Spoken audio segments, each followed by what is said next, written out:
Hello friends. Did you know nearly 80% of those who watch my videos aren't subscribed? If you enjoy these stories, please hit that subscribe button and leave a like. It really helps. Thank you for being here. By the way, where are you watching from? Let me know in the comments. The rain started as a whisper against the windshield somewhere past the county line, where the highway narrowed from 4 lanes down to 2, and the streetlights gave way to long stretches of darkness broken only by the occasional reflective mile marker. Amos Rutledge had been driving this route for 11 years, hauling refrigerated goods from the distribution center in Oakdale to the supermarket chain scattered across 3 counties, and he knew the road the way some men knew their own backyards.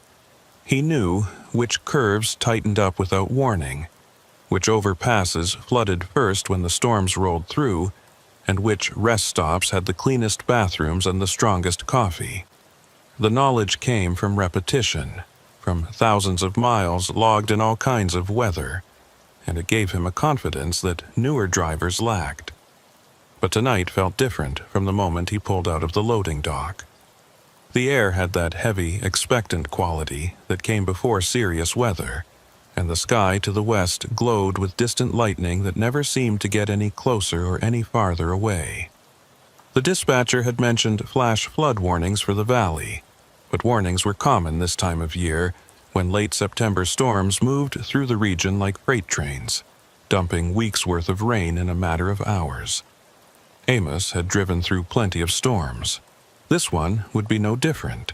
Or so he told himself as he merged onto the highway and pointed his rig north.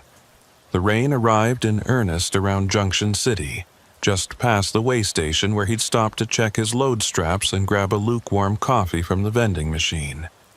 It came down in sheets so thick that his wipers, even on the highest setting, could barely keep up. The road ahead seemed to dissolve into the darkness, the white lane markers flickering in and out of visibility as water pooled across both lanes. His CB radio crackled with static and brief, garbled transmissions from other drivers, warnings about standing water near mile marker 198, reports of a jackknifed trailer near the county line, someone asking about detour routes that nobody seemed to have answers for. Amos adjusted the volume on the CB and kept his speed steady at 45, his eyes fixed on the road with the kind of focus that came from experience and a healthy respect for physics. A loaded 18-wheeler didn't stop on a dime in good weather, and in conditions like these, with water sheeting across the pavement and visibility reduced to almost nothing, every decision had to be calculated and deliberate. He'd seen too many wrecks caused by drivers who thought they could maintain highway speed in a downpour, who didn't understand that their tires could only displace so much water before they started hydroplaning. The digital clock on his dashboard read 11:47 p.m. when he first noticed something odd.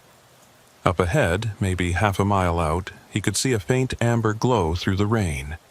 It pulsed in a steady rhythm, on, off, on, off, the unmistakable pattern of hazard lights.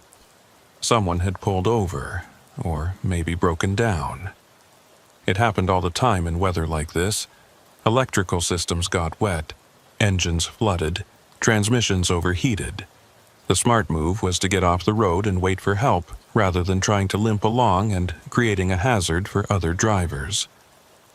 Amos eased off the accelerator and reached for his CB handset, thumbing the button to broadcast on Channel 19. His voice came out calm and practiced, the tone of someone who'd made thousands of similar calls over the years. "This is northbound rig at mile marker 212. Got a vehicle with hazards on up ahead. Anyone know what's going on?" Static answered him, then a brief squelch, then more static. He tried again, rephrasing the question, asking if anyone had reported a breakdown in this area, but the radio offered nothing but white noise punctuated by odd clicks and pops that sounded almost deliberate, almost like Morse code, though he knew it was just the storm interfering with the signal. Heavy rain could bend radio waves in strange directions, could bounce them off water particles in the air and create echoes and distortions that made communication nearly impossible. He hung the handset back on its clip and focused on the road, watching the amber lights grow clearer as he approached. They were positioned right at the edge of the breakdown lane, exactly where a disabled vehicle should be. But something about them seemed wrong, though he couldn't immediately identify what was bothering him. Maybe it was the spacing. The lights looked too far apart, as if they were on something larger than a standard car or pickup truck. Or maybe it was the way they seemed to float in the darkness, disconnected from any visible structure. Amos squinted through the rain-streaked windshield, trying to make out the shape of the vehicle itself, but the darkness and the downpour turned everything beyond his headlight beams into an indistinct blur. The rain was coming down so hard now that it created a kind of visual static, a curtain of water that obscured details and played tricks with depth perception. He'd learned long ago not to trust his eyes completely in conditions like these, when shadows could look like solid objects and reflections could masquerade as real things. He was less than 200 yards away when his high beams finally caught something solid, a dark shape on the shoulder, low to the ground. Not a car, not a truck, nothing he could immediately identify. The hazard lights blinked on again, and for just a moment, Amos thought he saw movement near them, a flicker of something pale against the wet asphalt. Then the lights went dark again, and when they came back on, the shape was gone. A cold knot formed in his stomach, the kind of instinctive unease that had kept him safe over 11 years of driving. He'd learned to trust that feeling, that subtle warning system that activated when something wasn't quite right. It had saved him from bad situations more times than he could count. Sketchy truck stops where he'd decided not to park. Rest areas that felt wrong, even though he couldn't explain why. Stretches of road where he'd slowed down moments before coming upon an accident. He slowed to 30, then 25, his hand hovering over the CB handset again. His headlights swept the shoulder as he approached the spot where the hazards had been, and in the brief second before he passed it, he saw the reflective marker post for mile marker 214. The number gleamed in his headlights, bright and official, exactly where it should be. The shoulder beyond it was empty. No vehicle, no debris, no signs of a breakdown or an accident. Just rain and darkness and wet pavement.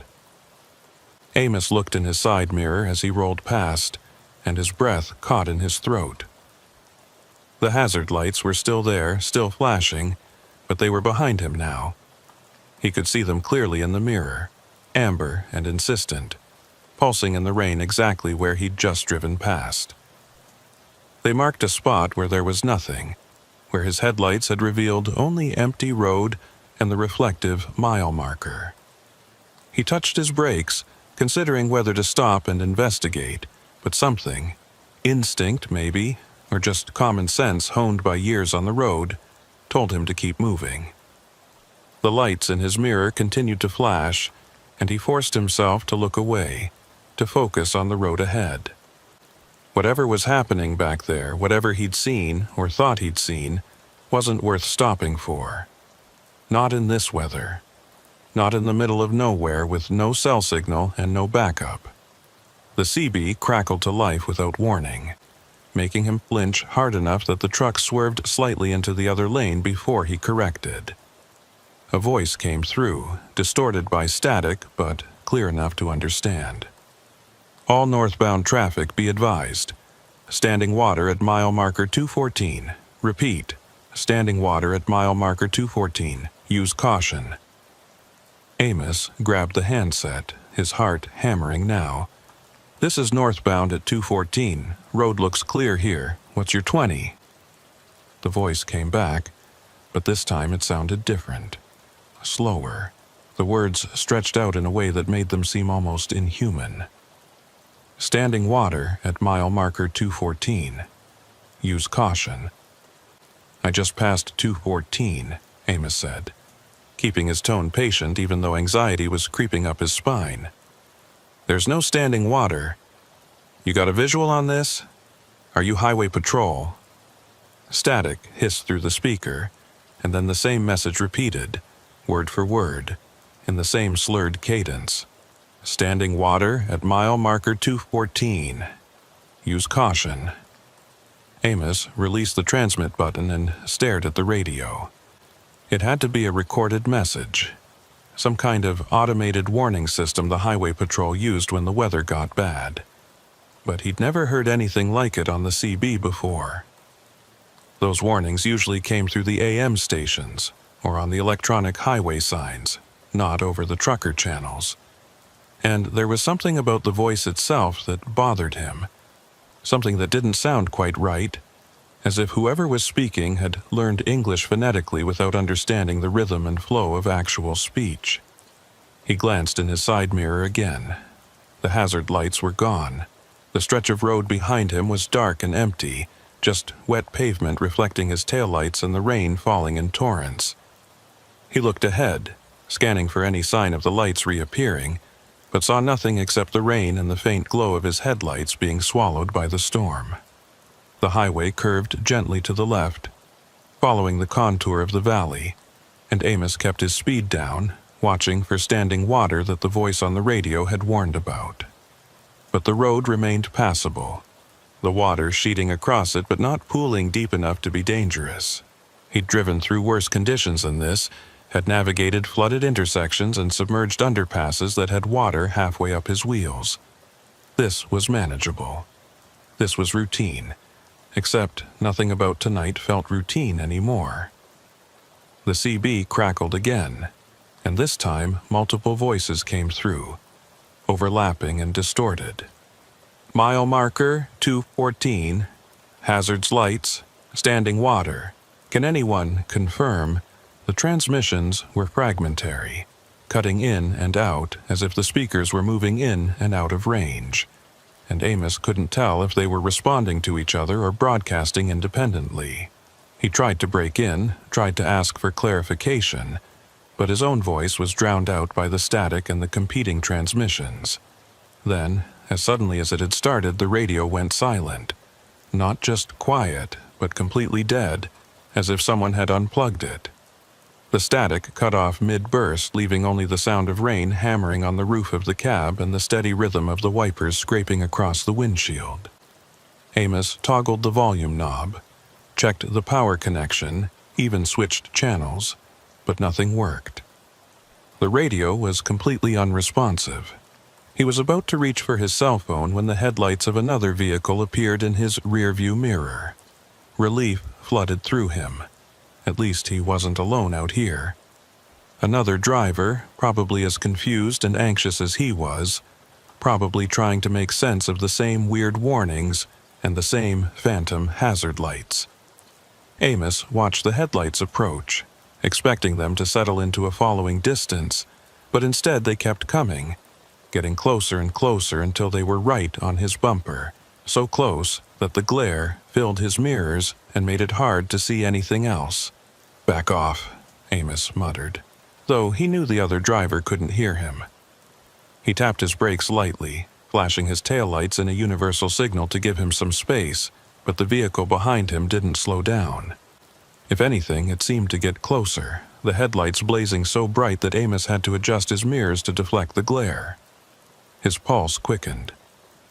This wasn't normal following behavior. This was aggressive, deliberate, the kind of tailgating that suggested intent rather than carelessness.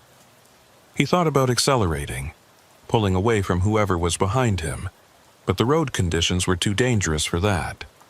One wrong move, one patch of standing water hit at the wrong angle, and his truck could jackknife or hydroplane off the road entirely. The vehicle behind him flashed its high beams, once, twice, 3 times, and Amos felt his stomach drop. That wasn't a random signal, that was communication, though he had no idea what message was being conveyed. He reached for his CB handset again, hoping the radio had come back online, but it remained stubbornly silent. The headlights dropped back suddenly, creating distance between his truck and the vehicle behind him. and Amos exhaled a breath he hadn't realized he'd been holding. Maybe it had just been a confused driver, someone who'd gotten too close without realizing it. Maybe. The amber hazard lights appeared again, this time directly in front of him, maybe 50 yards ahead. They materialized out of the rain and darkness as if they'd been there all along, just waiting for him to catch up. Amos's hands tightened on the wheel, and he felt sweat break out on his forehead despite the cool air from the vents. This wasn't possible. He'd passed mile marker 214 several minutes ago. He'd been driving steadily north, maintaining his speed, following the highway as it curved through the valley. There was no way those lights could be in front of him again unless they weren't tied to a specific location, unless they were moving, or unless distance and direction had stopped meaning what they should mean. The lights pulsed in their steady rhythm, and as Amos drew closer, he could see them more clearly now. They definitely weren't attached to any vehicle he could see. They hung in the air at roughly the height where taillights should be, but there was nothing beneath them, no chassis, no wheels, no solid structure. Just the lights themselves, amber and insistent, marking nothing and warning of nothing. He was almost parallel with them when he noticed the water. It appeared suddenly, spreading across both lanes in a sheet that caught his headlights and reflected them back like a mirror. This was the standing water the voice had warned about, and it was deep, maybe 6 inches, maybe more, enough to cause serious problems if he hit it at the wrong speed or the wrong angle. Amos braked carefully, feeling the truck slow, feeling the weight of the trailer pushing against the cab as momentum tried to keep everything moving forward. The water got deeper as he approached, and he could see debris floating in it. Branches, leaves, what looked like a traffic cone tumbling in the current. This wasn't just runoff from the storm. This was water that had been accumulating, that had overwhelmed the drainage systems and turned the highway into a temporary river. The hazard lights continued to pulse, and now Amos understood what they were marking. Not a vehicle, not an accident, but the water itself, the hazard that stretched across the road. Someone, or something, was warning him, guiding him, trying to keep him from driving blind into a flood zone that could swallow his truck. But who, and how? The vehicle behind him appeared in his mirrors again, its headlights cutting through the rain, and Amos realized with a start that it had stopped when he stopped, maintaining the same distance, mirroring his movements. He couldn't make out what kind of vehicle it was. The rain and the glare made it impossible to see details, but it was there, solid and real as the water spreading across the road ahead. Amos put his truck in neutral and set the parking brake, his mind racing through options. He could try to push through the water, trusting his weight and his four-wheel drive to carry him across. But if the water was deeper than it looked, if there was a washout beneath the surface, or if the current was strong enough, he could end up stalled in the middle of the flood with water rising around his cab and no way to call for help. Or he could turn around, try to find another route, backtrack to Junction City and wait out the storm at the truck stop there. But the vehicle behind him blocked that option. He couldn't turn a 53-foot rig around on a 2-lane highway without space, and whoever was behind him wasn't giving him room to maneuver. The hazard lights blinked off, stayed dark for 3 full seconds, then blinked back on. Then they went dark again, and when they returned, they'd moved. They were to the right now, closer to the shoulder, as if indicating a path, showing him where the water was shallowest, or where the road underneath was still intact. Amos stared at the lights, trying to understand what he was seeing. They were guiding him, leading him through the flood zone like marker buoys in a shipping channel. The realization should have been comforting, should have made him feel less alone out here in the storm. But instead, it filled him with a creeping dread that he couldn't quite articulate. Because hazard lights didn't move on their own. They didn't think or respond to changing conditions. They were passive warnings attached to broken-down vehicles, not intelligent guides that adapted to circumstances. Whatever he was seeing, whatever was out there in the rain and the darkness, it wasn't following any rules that he understood. The CB radio suddenly came back to life with a burst of static that made him jump. A voice emerged from the noise, not the slow, distorted voice from before, but something clearer, more human. "Northbound traffic at 214, do you copy? This is Highway Patrol, do you copy?" Amos grabbed the handset so fast he nearly dropped it. "This is northbound at 214, I copy. I've got standing water across both lanes and I don't know if I can get through." "Negative," the voice came back, crisp and professional. "Do not attempt to cross. We've got water over the road from mile marker 213 to 216. We're closing this section. You need to turn around and—" The transmission cut off abruptly, replaced by the slow, inhuman voice from before. "Standing water at mile marker 214. Use caution. Proceed with caution. Use extreme caution." The words repeated, looping over each other, and Amos realized that there were multiple voices now, all saying the same thing but slightly out of sync, creating a discordant chorus that made his skin crawl. He released the transmit button and set the handset down, his hands shaking. The headlights behind him flashed again, 3 times, then twice, then 3 times more, a pattern, a code. Someone trying to communicate something specific, though Amos had no idea what message they were trying to convey. The amber hazard lights ahead moved again, drifting further to the right, staying just at the edge of his peripheral vision.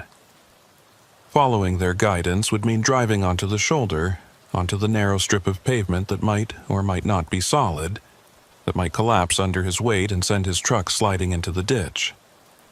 But staying where he was meant sitting in the middle of a flood zone with water rising and another vehicle pressing close behind him, and voices on the CB telling him things that couldn't possibly be true.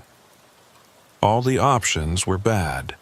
All the choices led to places he didn't want to go. Amos made his decision. He released the parking brake, put the truck back in gear, and edged forward toward the water, following the path the amber lights seemed to be marking. The tires met the water with a sound like tearing fabric, and the truck shuddered as resistance increased. Water sprayed up from the wheels, catching in his headlights and creating patterns that looked almost like reaching hands, like figures standing in the flood with arms outstretched. He kept his speed steady, feeling the road beneath him through the steering wheel, feeling for any indication that the pavement was giving way or that the current was pushing him sideways. The water was deep, deeper than he'd thought, and it rose to cover his wheel wells, brown and churning with debris. Something large bumped against his front bumper, and he prayed it was just a log or a section of fence and not something that could puncture a tire or damage his steering. The amber lights continued to guide him, staying just ahead and to the right, marking a path through the flood that seemed impossible but was somehow real. Amos followed them because he had no other choice, because stopping meant drowning, and turning back meant collision, and sitting still meant waiting for the water to rise high enough to stall his engine and trap him in the cab. The headlights behind him followed at the same steady distance, neither closing the gap nor falling back, maintaining a presence that was both comforting and deeply unsettling. At least he wasn't alone. At least someone else was out here, navigating the same impossible situation, making the same desperate choices. The water began to recede after what felt like hours, but was probably only 2 or 3 minutes. The road beneath him grew more solid. The resistance decreased, and his tires found purchase on pavement that wasn't submerged. Amos exhaled slowly, realizing he'd been holding his breath for most of the crossing, and allowed himself a moment of relief. But only a moment, because as his truck emerged from the flood zone, as the water level dropped back to something manageable, the amber hazard lights ahead went dark one final time, and didn't return. They vanished as completely as if they'd never existed, leaving only the rain and the darkness and the uncertain road ahead. And when Amos checked his rearview mirror, the headlights that had been following him were gone too. The road behind him was empty, just wet pavement and falling rain and nothing else. No other vehicle. No proof that anyone had been there at all except the lingering sense of a presence, the feeling of being watched and guided by something he couldn't see or understand. Amos drove for another 20 minutes before his hands stopped shaking enough to trust himself with the CB handset again. The rain had lessened slightly, dropping from a torrential downpour to merely heavy, and visibility had improved just enough that he could make out the road markings without straining. The flood zone was behind him now, somewhere back in the darkness with those impossible amber lights and the phantom vehicle that had followed him through the water. Every instinct told him to keep driving, to put as much distance as possible between himself and mile marker 214, but he needed to know if what he'd experienced was real, or if exhaustion and stress had finally caught up with him in the worst possible way. He keyed the microphone and kept his voice steady, professional, the tone of a driver reporting routine road conditions rather than something that defied explanation. "This is northbound rig, just cleared the flood zone at mile marker 214. Roads are passable but use extreme caution. Water was approximately 6 to 8 inches deep across both lanes. Any highway patrol monitoring be advised that section needs barricades." Static answered him for several long seconds, and Amos was about to try again when a different voice came through, older and gravelly, with the flat vowels of someone who'd spent their whole life in this part of the state. "Copy that, northbound. This is Lyle Pennington, Highway Patrol. You said you just came through the 214 zone?" "Affirmative," Amos replied, relief flooding through him at hearing an official response. "Crossed it maybe 20 minutes ago. Had standing water, but I made it through. You'll want to get some barriers up before someone less experienced tries it and gets stuck." There was a pause, long enough that Amos thought he'd lost the connection, before Lyle came back on. "Driver, we've had that section closed for the past hour. Barricades went up at mile marker 210 and 218. Nobody should have been able to reach the flood zone. Where exactly did you enter the highway?" Amos felt cold settle in his gut. "Junction City, way station. Came through around 11 o'clock. There were no barricades when I passed 210. Road was open." Another pause, this one even longer. When Lyle's voice returned, it carried an edge of concern that hadn't been there before. "Driver, I need you to pull over at the next safe location and wait for me. Don't go any further north. Do you copy?" "Copy," Amos said, though confusion was quickly morphing into unease. "There's a rest area coming up in about 5 miles. I'll wait there." "Negative on the rest area," Lyle said quickly. "That facility's been closed for maintenance since last Tuesday. Keep going to the truck stop at mile marker 237. I'll meet you there in 40 minutes. Amos acknowledged and hung up the handset, his mind racing. The rest area was closed? He'd driven past it 2 weeks ago, and it had been open, busy with travelers and truckers taking advantage of the clean facilities and well-lit parking. But if Lyle said it was closed, then something had changed. Just like something had changed about the barricades that should have been up but apparently weren't. At least not when Amos had driven through. The miles crawled by, each one feeling longer than the last. The rain continued its steady assault, and Amos found himself checking his mirrors obsessively, searching for those headlights that had followed him through the flood. But the road behind him remained empty, just darkness and rain and the occasional reflective marker post catching his taillights. He passed mile marker 220, then 225, watching the numbers climb and trying to ignore the growing sense that something fundamental had shifted, that the road he was traveling wasn't quite the same road he'd been on an hour ago. Mile marker 230 appeared and vanished, and Amos noticed something odd about the landscape. The trees that should have been dense and close to the road seemed sparser, more spread out, as if he'd somehow jumped forward several miles without noticing. The terrain looked wrong, too. Less hilly, more open, like he'd crossed into a different climate zone entirely. He checked his GPS, but the screen showed nothing but a blank map with a blinking cursor that refused to lock onto his position. The truck stop materialized out of the rain at mile marker 237, exactly where Lyle had said it would be, and Amos had never been so relieved to see electric lights and other vehicles. He pulled into the lot and counted at least a dozen other trucks, their running lights creating small islands of amber and red in the darkness. The main building glowed with fluorescent warmth, promising coffee and food and human contact. All the mundane comforts that suddenly seemed precious after the isolation of the past hour. Amos parked and killed his engine, but he didn't get out immediately. Instead, he sat in the quiet cab and tried to organize his thoughts into something coherent, something that would make sense when he had to explain it to highway patrol. He'd seen lights that weren't attached to anything. He'd driven through a flood zone that was supposed to be barricaded. He'd been followed by a vehicle that disappeared without explanation. None of it sounded reasonable when laid out in sequence, and he had no evidence beyond his own testimony and the wet clothes in his hamper that smelled of floodwater. A tap on his window made him jump hard enough to hit his head on the cab's ceiling.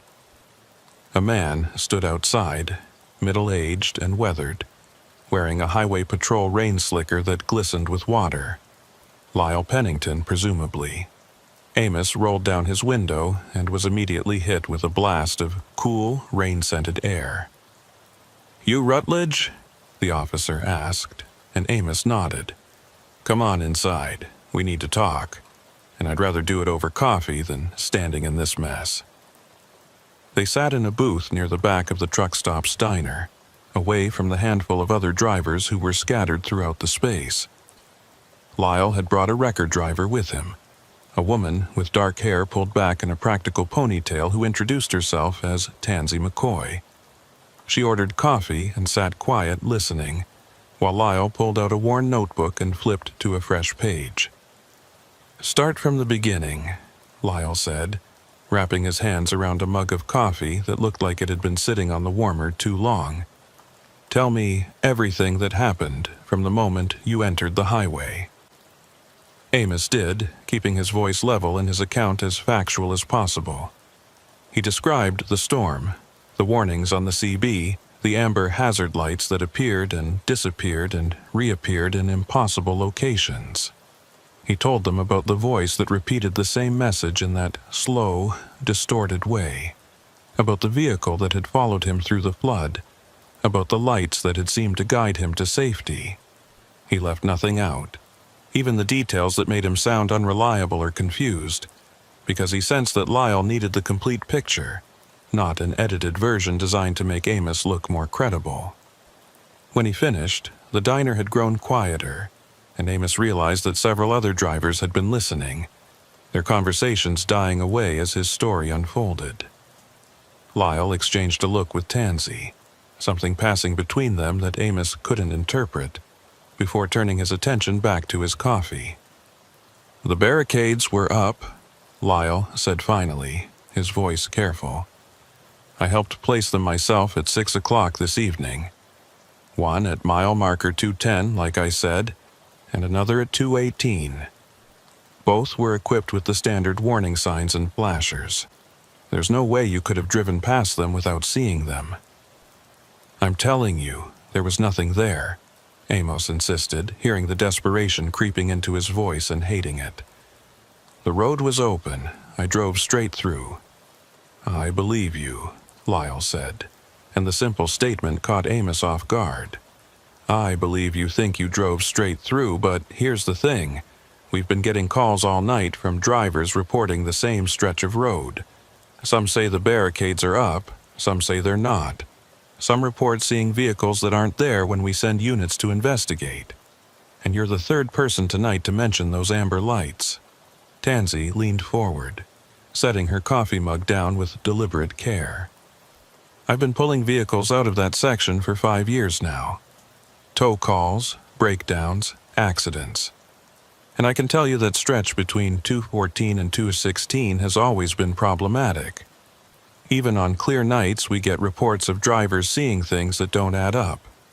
Lights where there shouldn't be lights. Cars that vanish when you get close. CB transmissions that loop and repeat like recordings. What's causing it?" Amos asked, though he wasn't sure he wanted to know the answer. "If we knew that, we'd have closed the whole section down," Lyle said. "Best theory right now is some kind of atmospheric phenomenon related to the storm. Temperature inversions can create mirages, make light behave in unusual ways. Add in the rain and the darkness, and drivers see things that aren't quite there, or they misinterpret things that are." But he didn't sound convinced by his own explanation, and neither was Amos. Mirages didn't guide you through flood zones. Atmospheric phenomena didn't leave your truck smelling like standing water and rotted vegetation. Something had happened out there, something real and physical that left evidence even if nobody could explain what that evidence meant. "There's something else," Lyle said, pulling a small evidence bag from his jacket pocket. Inside was a reflective safety triangle, the kind truckers use to mark disabled vehicles. "Found this at the edge of the flood zone, right about where you said you saw those amber lights. It's standard equipment, nothing unusual about it except for one thing." He turned the bag so Amos could see the triangle more clearly. Even through the plastic, he could make out dark stains on the reflective surface, patterns that looked almost deliberate. "That's not mud or road grime," Lyle continued. "Lab says it's some kind of organic residue, plant material, algae, things you'd find in stagnant water that's been sitting for months or years. But the flood only started 6 hours ago. There's no way this triangle picked up that kind of contamination in such a short time." Tansy spoke up, her voice quiet but firm. "I pulled a truck out of that area 3 months ago. Driver said he'd followed hazard lights into the water, thought someone was in trouble and needed help. His engine flooded out before he realized there was no other vehicle. When I hooked up to tow him, I found one of these triangles floating in the water near his bumper. Same dark stains. Same organic residue that shouldn't have been there."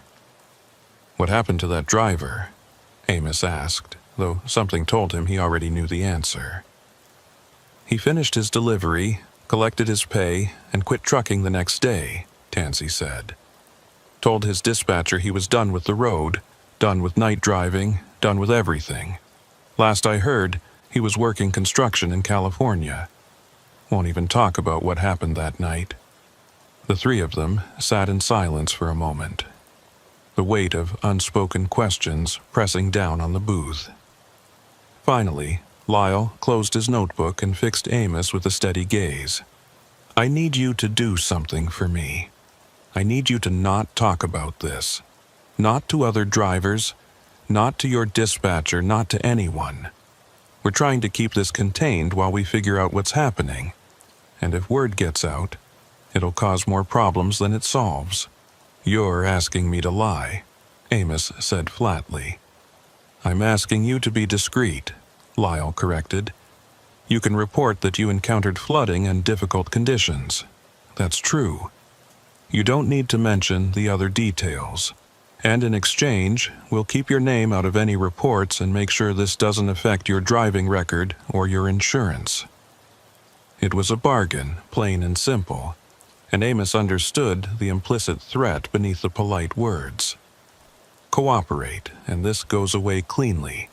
Make noise, and suddenly there are questions about your fitness to drive, about whether you were impaired or experiencing some kind of medical episode that makes you a liability on the road.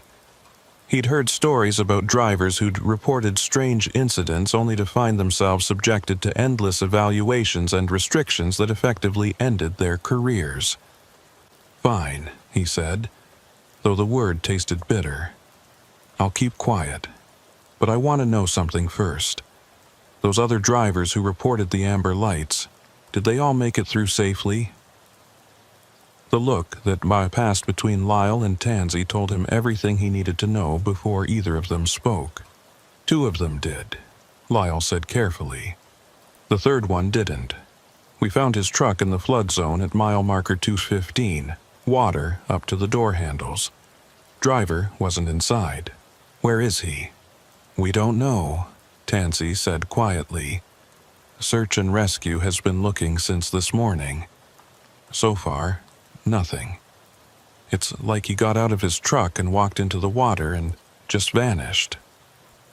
Amos thought about the vehicle that had followed him through the flood, the headlights that had stayed close but never quite caught up. He thought about how those lights had disappeared right after he'd cleared the water, vanishing as completely as if they'd been switched off, and he wondered, with a cold certainty that settled deep in his bones, whether that missing driver had been the one following him, whether what he'd seen had been a vehicle at all or something else entirely, something that used the shape of familiar things to navigate a world it didn't belong in. "I want to see where you found the truck," he said suddenly. "I want to see the exact location." Lyle shook his head. "Can't do that. Scene's still under investigation, and besides, there's nothing to see. Just a truck in water. Trust me, you don't need that image in your head." But Amos did need it. Needed to know if the location matched what he remembered. Needed some kind of confirmation that what he'd experienced connected to something objective and verifiable. Was it on the right side of the road or the left? "Right side," Tansy said after a moment's hesitation. "Partially on the shoulder, like the driver was trying to get out of the main lane. I was the one who towed it out this afternoon. Engine was cold, battery dead from trying to restart after it flooded. Personal belongings still in the cab, wallet, phone, everything except the driver." "And were there any other vehicles nearby, any signs of another truck or car?" "Why?" Lyle asked, his eyes narrowing slightly. "Because something was following me through that water," Amos said, keeping his voice low so the other drivers in the diner wouldn't overhear. "I saw headlights in my mirror the whole time I was crossing. They stayed right behind me, matching my speed, and then they disappeared as soon as I got through. If you found that truck where you say you found it, then maybe what I saw wasn't following me at all. Maybe I was seeing that driver stuck in the water, and his headlights were what I was watching in my mirror." The logic of it sounded reasonable even as he said it, a rational explanation for an irrational experience. But Lyle was already shaking his head before Amos finished speaking. "The truck we found had been there for hours before you came through. Engine was cold, battery dead. Whatever you saw behind you, it wasn't that vehicle." Amos felt something twist in his stomach. If it wasn't the stranded truck, and if there were no other vehicles reported in the area, then what had been following him? What had maintained that perfect distance, those steady headlights, that sense of presence that had been both comforting and terrifying? "There's one more thing," Lyle said, pulling out his phone and scrolling to a different image. "We found this on the dashboard of the abandoned truck. Thought you might recognize it." He turned the screen toward Amos, and what he saw made his breath catch. It was a photograph, slightly blurred but clear enough to make out the details. It showed a pair of amber hazard lights floating in darkness, disconnected from any visible vehicle, pulsing in that familiar rhythm. The timestamp on the image was from earlier that evening, roughly an hour before Amos had entered the flood zone. "The driver took that picture," Tansy explained, her voice subdued. "It was the last thing on his phone. No messages after that, no calls, nothing. Just that one image, and then silence." Amos stared at the photograph. at those impossible lights that he'd followed through the water, that had guided him to safety, even as they'd apparently led someone else to their disappearance. They looked exactly as he remembered them, amber and insistent, marking something that shouldn't exist, warning of dangers that couldn't be named. "What do you think they are?" he asked quietly. Lyle took his phone back and tucked it away, his expression carefully neutral. "I think they're whatever people need them to be in that moment. For you, they were a guide. For that other driver, maybe they were something else. Or maybe," he paused, seeming to choose his words carefully, "maybe the road itself is trying to communicate something, and those lights are the only language it knows how to use." It was the closest thing to an admission of the supernatural that Amos was likely to get from a highway patrol officer, and it was somehow more disturbing than any ghost story or urban legend.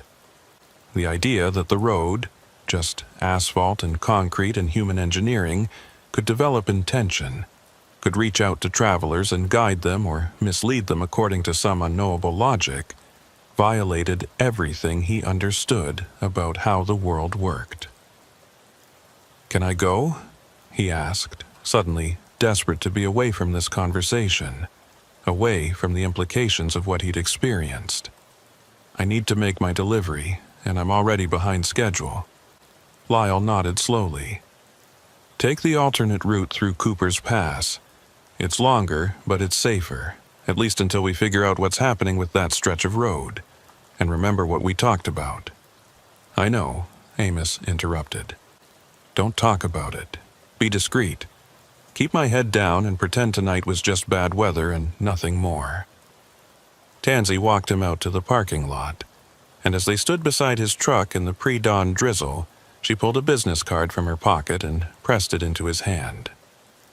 "If you ever need to talk about this with someone who'll believe you, call me, day or night. Sometimes the weight of keeping quiet is worse than the thing you're keeping quiet about." Amos pocketed the card and climbed into his cab, watching Tansy walk back to the diner, her figure disappearing into the warm glow of the building. He sat there for several long minutes before starting the engine, trying to process everything he'd learned and everything he still didn't understand. The missing driver's face haunted him as he pulled out of the truck stop and headed toward the alternate route.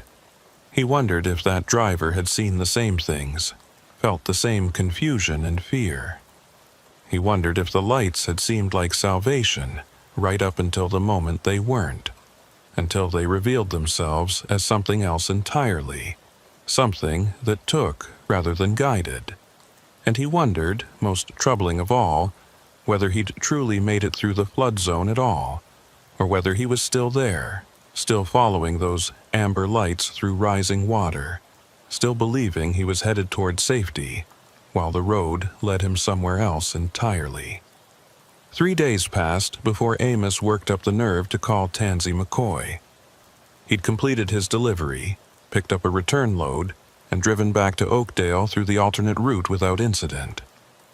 The whole trip felt surreal in retrospect, like something that had happened to someone else, and he'd almost convinced himself that the storm and the exhaustion had combined to create false memories, that what he'd experienced at mile marker 214 was nothing more than fatigue-induced hallucination dressed up in the trappings of genuine mystery. Almost convinced himself, but not quite, because every time he closed his eyes to sleep, he saw those amber lights pulsing in the darkness. Every time he heard static on the CB, his stomach clenched with the memory of that distorted voice repeating its warning. And every time he passed a flooded section of highway, he found himself checking his mirrors obsessively, searching for headlights that followed too close and disappeared too suddenly. He was sitting in his truck at a rest area outside Eugene, trying to force down a microwaved burrito that tasted like cardboard, when he finally pulled out the business card Tansy had given him. The cardstock was thick and professional, embossed with the logo of a towing company he'd never heard of. Her cell number was printed in neat block letters beneath her name, and someone, probably Tansy herself, had added a handwritten note in the margin. Serious calls only. I mean it. Amos stared at the card for another 5 minutes before dialing. The phone rang 4 times, and he was about to hang up when Tansy's voice came through, slightly breathless as if she'd been running. "McCoy Towing, this is Tansy." "It's Amos Rutledge," he said. Then hesitated, suddenly unsure what he'd planned to say. "From the truck stop, 3 nights ago. You said I could call if I needed to talk." There was a brief pause, and he heard what sounded like a car door slamming in the background. "Give me 2 minutes," she said. "I'm finishing up a tow. Don't hang up." He waited, listening to muffled sounds of work. Chains rattling, hydraulics hissing, a brief exchange with someone whose words he couldn't make out. Then Tansy came back on the line, and this time she sounded more focused, more present. "Okay, I'm here. What's going on?" "I can't stop thinking about it," Amos admitted, feeling foolish even as the words left his mouth. "The lights, the flood, everything Lyle told me about the missing driver. It's like it's stuck in my head and I can't shake it loose. I keep wondering if I should have done something different. If there was a way to help that other driver. If—" "Stop," Tansy interrupted, her voice firm but not unkind. "You can't think like that. You did exactly what you needed to do, which was survive. That's the only responsibility you had out there, and you fulfilled it. What happened to the other driver isn't on you." "But what if I saw him?" Amos pressed. "What if those headlights behind me were his truck and he was trying to follow me to safety, and I didn't realize it?" "The timeline doesn't work," Tansy said. "I told you that truck had been sitting in the water for hours before you came through. The driver was already gone by the time you entered the flood zone. Whatever you saw behind you, it wasn't him." "Then what was it?" Amos asked, hearing the desperation creeping back into his voice. "What follows someone through a flood and then vanishes? What kind of vehicle does that?" Tansy was quiet for a long moment, and when she spoke again, her tone had shifted into something more careful, more measured. "Can you meet me somewhere? This isn't really a conversation for the phone, and I have some things I want to show you. Things that might help you understand what's happening on that stretch of road." An hour later, Amos found himself sitting across from Tansy in a small diner on the outskirts of a town whose name he'd already forgotten. She'd brought a weathered accordion folder stuffed with papers, photographs, and what looked like official incident reports. She ordered coffee for both of them, waited until the waitress was out of earshot, then spread the contents of the folder across the table between them. "This is everything I've collected over the past 5 years," she said, organizing the papers into rough categories. "Tow reports, highway patrol incident summaries, statements from drivers who experienced something unusual between mile markers 210 and 220. Most of this is officially classified as weather-related incidents or driver error, but when you look at the patterns, you start to see something else." Amos picked up the nearest photograph. It showed a sedan half submerged in water, its hood crumpled against a concrete barrier. The image was dated from 2 years ago. "What am I looking at?" "Single vehicle accident at mile marker 216, Tansy explained. Driver claimed she was following taillights through heavy rain, thought it was a truck or another car leading the way through a flooded section. When the lights stopped suddenly, she braked hard and lost control. Ended up in the median with her car totaled and a concussion. But here's the thing. Highway patrol couldn't find any other vehicle in the area. No tire tracks, no debris, nothing to indicate anyone else had been on that road. Maybe whoever she was following kept going," Amos suggested. "Didn't realize she'd crashed." Tansy shook her head.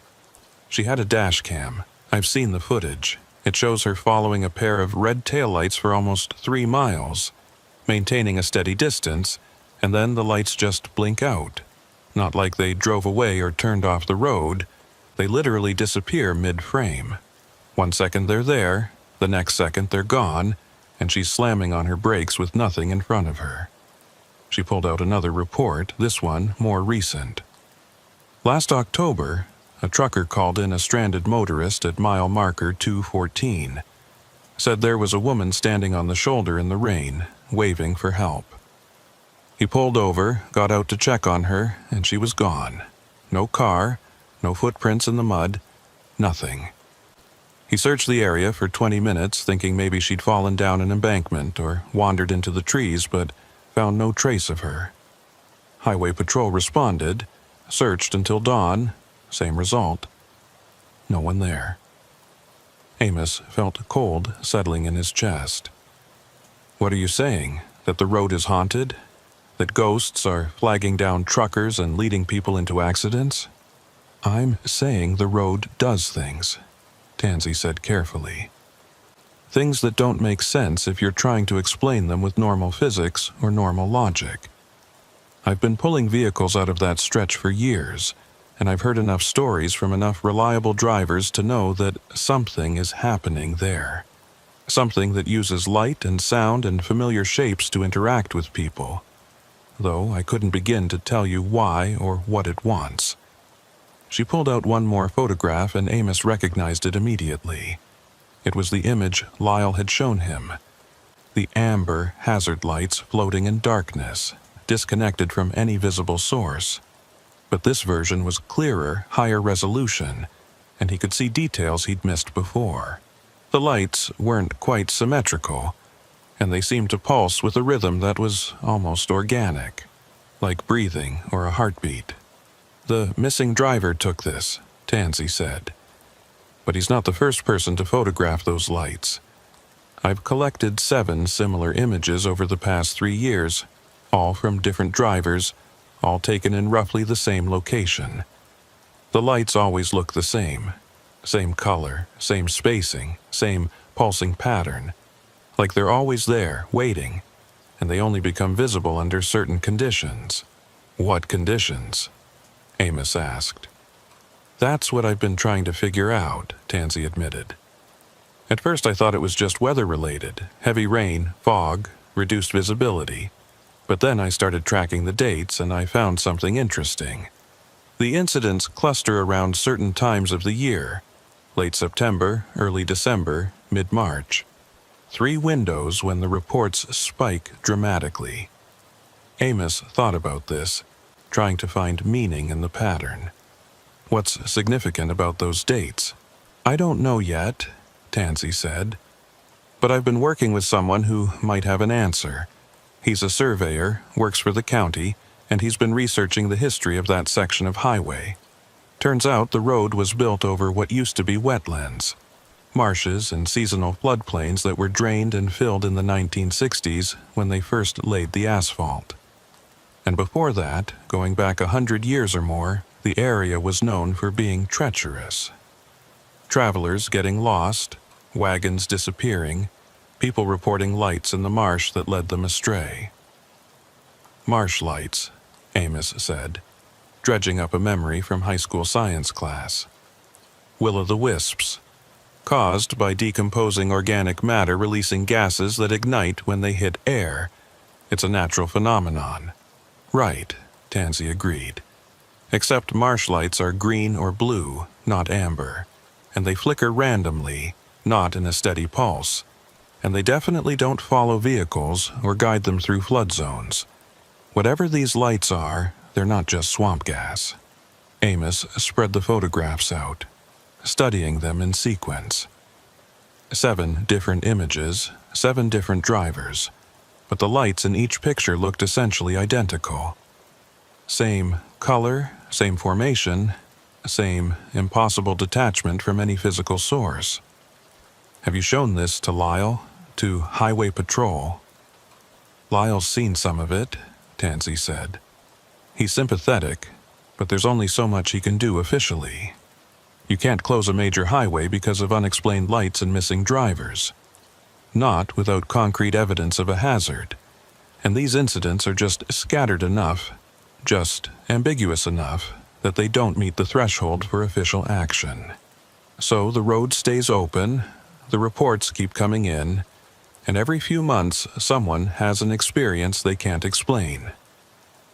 She gathered the papers back into the folder, but left the photographs on the table between them. The reason I wanted to talk to you in person is because your experience was different. Most drivers see the lights and avoid them, or they follow them and end up in trouble. But you followed them and made it through safely. That's unusual. That suggests the lights were actively helping you rather than trying to mislead you. Why would they do that? Amos asked. What makes me different from the driver who disappeared? That's what I'm trying to figure out, Tansy said. I've been going through the reports, looking for patterns in who gets helped and who gets hurt.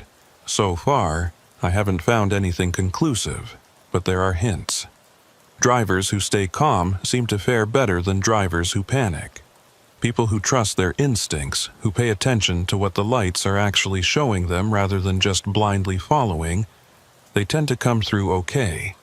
But drivers who freeze up, who ignore warning signs, who push forward when they should stop, those are the ones who end up stranded or worse. Amos thought about his journey through the flood zone, about the decisions he'd made in those crucial moments. He'd been afraid, certainly, but he'd also been focused, analytical, treating the situation like a problem to be solved rather than a supernatural encounter to be feared. Maybe that had made the difference. Maybe the lights responded to intention, to the mental state of the driver, showing help to those who could use it and becoming something else for those who couldn't. Or maybe he was just rationalizing, trying to impose order on chaos, looking for meaning in a series of random events that happened to align in his favor. There was no way to know, no experiment he could run to test the hypothesis. All he had were stories and photographs and the persistent feeling that he'd been touched by something vast and strange and utterly indifferent to human understanding. What happened to the missing driver? Amos asked quietly. Is the search still active? Tansy's expression darkened. They called it off yesterday. After 72 hours with no leads, no body, no evidence of where he went, they had to allocate resources elsewhere. Officially, he's listed as a missing person, presumed drowned in the flood. His family is planning a memorial service next week. But you don't think he drowned? I don't know what to think, Tansy admitted. His truck was found with the engine off and the keys still in the ignition. The doors were unlocked, which suggests he got out voluntarily rather than being trapped by rising water. But there were no footprints leading away from the vehicle, no indication of which direction he went. It's like he stepped out of the cab and vanished into thin air. Or into water, Amos thought. Into the flood zone where the lights pulsed and ordinary rules stopped applying. Maybe the driver had followed those amber beacons out of his truck, thinking they were leading him to safety, and instead they'd led him somewhere else entirely. Somewhere that looked like the highway but wasn't, that felt like the real world but operated according to different principles. There's one more thing, Tansy said, lowering her voice even though the diner was nearly empty. The surveyor I mentioned, the one researching the history of the road, he found something in the county archives. Back in 1962, when they were draining the wetlands to prepare for highway construction, 3 workers disappeared over the course of 6 weeks. Different incidents, different circumstances, but all 3 vanished without a trace. The construction company covered it up, listed them as having quit or moved away, but there were rumors. People said the marsh didn't want to be drained, that it fought back, that it took those workers as payment or revenge or warning. That's just superstition, Amos said, but his voice lacked conviction. Maybe, Tansy agreed. Or maybe when you pave over something old and wild and deeply rooted in the landscape, you don't actually destroy it. You just force it to adapt, to find new ways of expressing itself. The wetlands are gone, but maybe something of what they were remains, trapped under the asphalt, reaching up through cracks and flood zones, using the tools available to it, headlights and hazard signals and CB radio frequencies, to communicate in a language we're only beginning to recognize. It was the most thoroughly unsettling thing anyone had said to him about the incident, precisely because it almost made sense. Not scientific sense, but a kind of internal logic that acknowledged something everyone who spent enough time on the road eventually understood. That highways weren't just engineering projects, that they were living systems with their own rhythms and personalities and occasional fits of inexplicable behavior. Amos had driven through stretches where accidents clustered for no apparent reason, where every trucker knew to be extra careful even if they couldn't articulate why.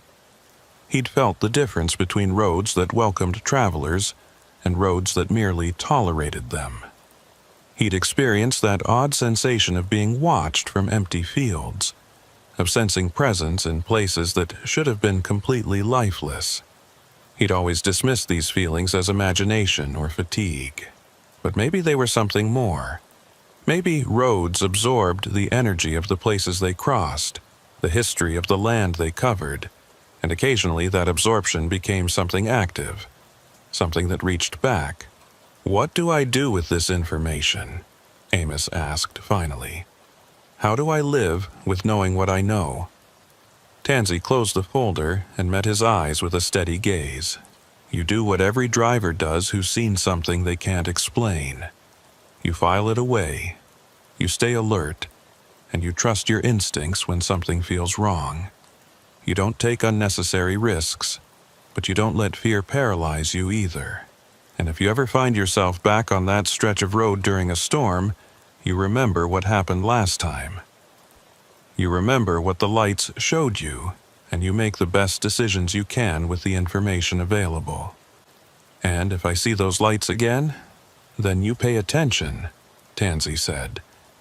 "Because they might be trying to help you, or they might be trying to lead you astray, and the only way to tell the difference is to stay calm and watch carefully and trust the part of yourself that knows when something is guidance and when something is lure."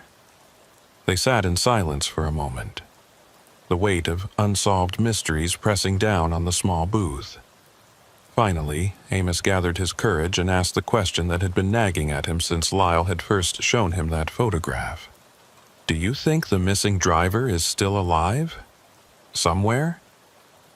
Tansy considered this carefully before answering. "I think he's somewhere," she said slowly. "Whether that somewhere is a place we would recognize as being part of the living world, I genuinely don't know. But I hope, for his family's sake, that wherever he is, he found what he was looking for when he followed those lights out into the water." Amos left the diner with more questions than answers, but somehow the conversation had helped. Knowing that someone else was tracking these incidents, trying to make sense of the pattern, made him feel less isolated, less like he was losing his grip on reality. Tansy had given him permission to trust his experience without demanding that he explain or justify it, and that was a gift whose value he was only beginning to appreciate. He drove back to Oakdale through clear weather and familiar roads, but something had shifted in his relationship with the highway. He paid more attention now to the small anomalies, the moments when light behaved strangely or sounds carried further than they should. He started keeping a notebook in his cab, jotting down observations that might have seemed trivial before: unusual CB transmissions, lights in unexpected places, stretches of road that felt different somehow. Most of it was probably meaningless, just the normal chaos of weather and traffic and human activity. But every so often he caught something that made him pause, made him wonder if the road was speaking a language he was only beginning to learn how to hear. And he thought about the missing driver, about whether that man had heard the same language and simply misunderstood what it was trying to say. 3 weeks after his encounter at mile marker 214, Amos received a call from Lyle Pennington. Highway Patrol had recovered a body from the river 5 miles downstream from the flood zone. Male, approximately the right age, wearing clothing that matched the description of what the missing driver had been wearing. Positive identification would take time, but it seemed likely they'd found him. "Thought you'd want to know," Lyle said, his voice carrying the professional detachment of someone who delivered this kind of news too often. "Looks like he tried to walk out of the flood zone, got swept downstream by the current. It happens more often than people realize. Water's powerful, especially at night when you can't see how fast it's moving." "Yeah," Amos said, because what else was there to say? "Thanks for letting me know." But after he hung up, he couldn't shake the feeling that the official explanation, while convenient and rational, didn't quite fit what he knew about that night. The missing driver's truck had been found with the engine off and the doors unlocked, positioned as if he'd parked deliberately rather than been forced off the road. That suggested he'd stopped because the lights told him to stop, that he'd gotten out because the lights had shown him something worth investigating, and maybe he had walked into the water, following those amber beacons, thinking they were leading him to safety or help or answers. But Amos didn't believe the current had swept him away. He believed the driver had followed the lights somewhere else, somewhere that intersected with the ordinary world but wasn't quite part of it, and that his body washing up 5 miles downstream was just the road's way of closing the loop, of returning what it had taken. The thought should have terrified him.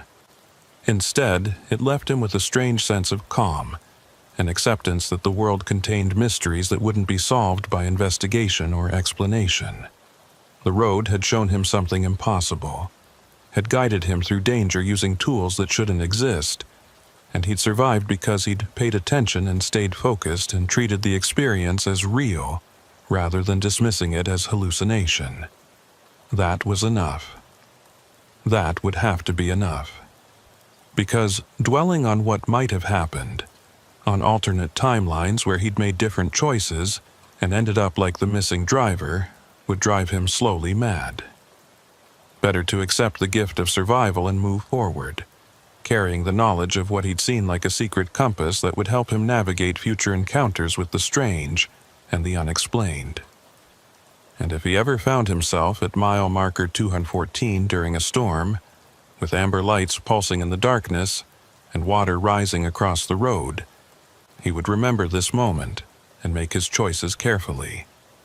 Because the road had already shown him mercy once, and he couldn't count on it being merciful twice. 6 months passed before Amos found himself facing the decision he'd been dreading since that night in the storm. His dispatcher called on a Tuesday afternoon with a rush delivery, refrigerated pharmaceuticals that needed to reach a hospital in the Northern Valley by morning. The route was simple, direct, and unavoidable. Highway 38, straight through the section that included mile marker 214. "Can you take it?" the dispatcher asked, oblivious to the tension that had crept into Amos's silence. "I know it's short notice, but the regular driver called in sick, and you're the only one in position to make the timeline work." Amos sat in his truck at a rest area 40 miles south of Junction City, watching clouds build on the western horizon. The weather forecast predicted rain, heavy at times, with flash flood warnings for the valley. Everything about the setup felt like a repetition, like the universe was offering him a chance to face the same test again, to see if he'd learned anything from his previous encounter, or if he'd make different choices this time. "Yeah," he heard himself say, "I'll take it." He spent the next hour preparing in ways that had nothing to do with checking his load or verifying his route. He tested his CB radio repeatedly, making sure it was functioning properly and tuned to the right frequencies. He charged his cell phone to full capacity and downloaded offline maps of the entire region in case his GPS failed again. He checked his emergency supplies, flashlight with fresh batteries, reflective triangles, first aid kit, enough water and non-perishable food to last several days if he got stranded. Most importantly, he called Tansy McCoy and told her his route. She didn't try to talk him out of it, didn't offer warnings or advice. She just listened, then said, "I'll keep my radio on tonight. Channel 19, if you need anything at all, you call out and I'll hear you. I'll be working in the area anyway, so response time would be under 20 minutes. "You're working the same stretch?" Amos asked, hearing the concern in his own voice. "Someone has to," Tansy said simply. "And I'd rather it be someone who knows what they're looking for." He merged onto Highway 38 just as the sun was setting, painting the clouds in shades of copper and rust that reminded him uncomfortably of those amber hazard lights. The rain started almost immediately, a light drizzle that gradually intensified as he drove north, as the miles brought him closer to the section he'd been avoiding for half a year. Other trucks shared the highway with him, their running lights creating brief moments of companionship before they exited or fell behind, leaving him alone with the rain and the growing darkness. Mile marker 200 passed, then 205, then 210. Each number felt significant, a countdown to something he couldn't quite name. The barricades Lyle had mentioned were visible this time, bright orange barriers positioned on the shoulder with flashers that pulsed in regular intervals. But the road itself remained open, the water across the pavement no deeper than usual for this kind of rain, and Amos continued forward because his load needed to reach its destination, and because turning back now would feel like cowardice. Mile marker 214 appeared in his headlights at exactly 11:34 p.m., and Amos felt his breath catch despite his determination to stay calm. The road looked ordinary. Wet pavement, white lane markers, reflective signs indicating curves ahead. No amber lights, no phantom vehicles, no distorted voices on the CB, just a normal stretch of highway in the rain, indistinguishable from thousands of other miles he'd driven over the years. He should have felt relieved. Instead, the normalcy felt wrong somehow, like a held breath, like the moment before a storm breaks when the air goes still and heavy with anticipation. He drove past the marker, watching his odometer tick forward, waiting for something to happen. But the road continued unchanged, and after another mile, he started to wonder if he'd built the whole experience up in his mind, if 6 months of dwelling on it had transformed a harrowing but ultimately explainable encounter into something supernatural and significant. Then his CB radio crackled to life. Not with the distorted voice from before, but with something different. A woman's voice, clear and calm, with an accent he couldn't quite place. "Northbound traffic approaching mile marker 216, be advised. Vehicle stopped on the shoulder with hazards on. Driver appears to need assistance." Amos grabbed his handset immediately. "This is northbound at 216. I don't see any vehicle. Can you confirm the location?" Static answered him. Then the same voice repeated the message word for word, in exactly the same tone, like a recording. "Northbound traffic approaching mile marker 216, be advised. Vehicle stopped on the shoulder with hazards on. Driver appears to need assistance." His headlights caught something ahead, a dark shape on the right shoulder, barely visible through the rain. As he got closer, the shape resolved into a pickup truck, older model, sitting at an angle with its hazard lights flashing. A figure stood beside it, illuminated intermittently by the amber pulses, waving one arm in what looked like a signal for help. Every instinct Amos had developed over 11 years of driving screamed at him to keep going. The setup was too familiar, too similar to the scenarios Tansy had described from her reports. But pharmaceutical deliveries meant nothing if he drove past someone who genuinely needed help, if he let fear of the inexplicable turn him into someone who ignored basic human decency. He slowed, pulling onto the shoulder about 30 feet behind the pickup, and set his air brakes. The rain hammered against his windshield as he studied the scene, looking for details that would tell him whether this was real or another manifestation of whatever haunted this stretch of road. The pickup looked solid enough. Mud on the tires, a dent in the rear quarter panel, a faded bumper sticker that he couldn't quite read. The figure beside it was wearing a rain jacket, hood pulled up against the weather, and continued waving, more urgently now. Amos picked up his CB handset and tried a different approach. "Tansy, you monitoring?" Her response came back immediately, clear and welcome. "I copy, Amos. What's your 20? "Mile marker 216, northbound shoulder. Got a pickup with hazards and someone flagging for help. Does this match any active service calls?" A pause, during which Amos watched the figure approach his truck, moving through the rain with purpose. "Negative," Tansy said finally. "No calls for that location. No other reports of disabled vehicles. You want me to head your way?" "Stand by," Amos said, setting down the handset and rolling down his window as the figure reached his door.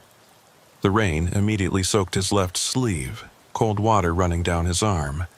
But he needed to hear the person's voice, needed to assess whether they were real or something else. The figure pulled back their hood, and Amos found himself looking at a woman in her 50s, with gray hair plastered to her skull by the rain, and an expression that mixed relief with exhaustion. "Thank God," she said, her voice rough with strain. "I've been here for over an hour. Cell phone's dead, no one else has stopped, and I can't get the tire changed by myself. The lug nuts are rusted on too tight." It sounded real. She sounded real. The kind of specific detail that hallucinations rarely included. The frustration and fatigue that came from genuine distress rather than supernatural manipulation. But Amos had learned to question his assumptions, to look for inconsistencies before committing to action. "What's your name?" he asked. She looked surprised by the question, then suspicious. "Why do you need my name? Are you going to help me or not?"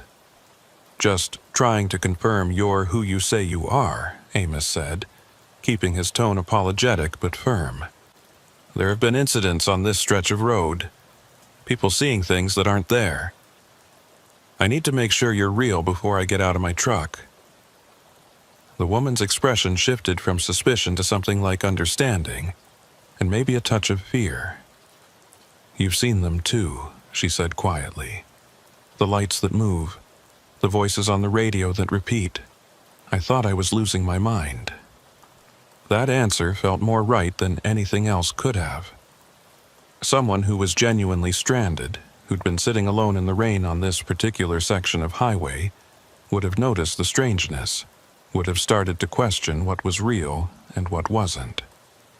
"My name is Amos Rutledge," he said, making a decision. "I'm going to help you, but we're going to do this carefully, and if anything feels wrong, we're both getting back in our vehicles immediately. Understood?" She nodded quickly. "Understood.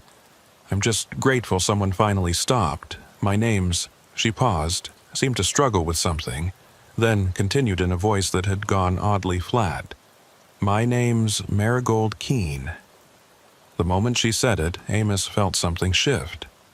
The name was wrong somehow, not in an obvious way, but in a subtle dissonance that his instincts picked up before his conscious mind could process why. He glanced past her at the pickup truck, and details that had seemed normal moments ago now stood out as inconsistent. The mud on the tires was dry despite the rain. The dent in the quarter panel looked too perfect, too symmetrical, as if someone had created the platonic ideal of a dent rather than actual damage from a collision. And the bumper sticker, now that he looked at it directly, showed text that seemed to shift and blur, never quite coming into focus. "Actually," Amos said carefully, "I just remembered I need to check something with my dispatcher before I can stop to help. Give me just a moment." He rolled up his window before she could respond and grabbed his CB handset with shaking hands. "Tansy, something's wrong. The woman gave me a name, but it felt off, and the vehicle doesn't look right when you pay attention to the details. I think this is it. I think this is what we've been talking about." "Get out of there," Tansy said immediately, her voice sharp with urgency. "Don't engage. Don't try to help. Just release your brakes and go. I'm heading your way now, but you need to move immediately." Amos looked in his side mirror and felt his stomach drop. The woman was still standing beside his truck, but she wasn't moving. She stood perfectly still, one arm raised in that waving gesture, frozen like a paused video. The rain fell around her but didn't seem to touch her, droplets passing through her form rather than striking it. And behind her, the pickup truck was fading, becoming translucent, its edges blurring into the darkness as if it had never been fully solid to begin with. He released his air brakes and put the truck in gear, his heart hammering so hard he thought it might burst through his chest.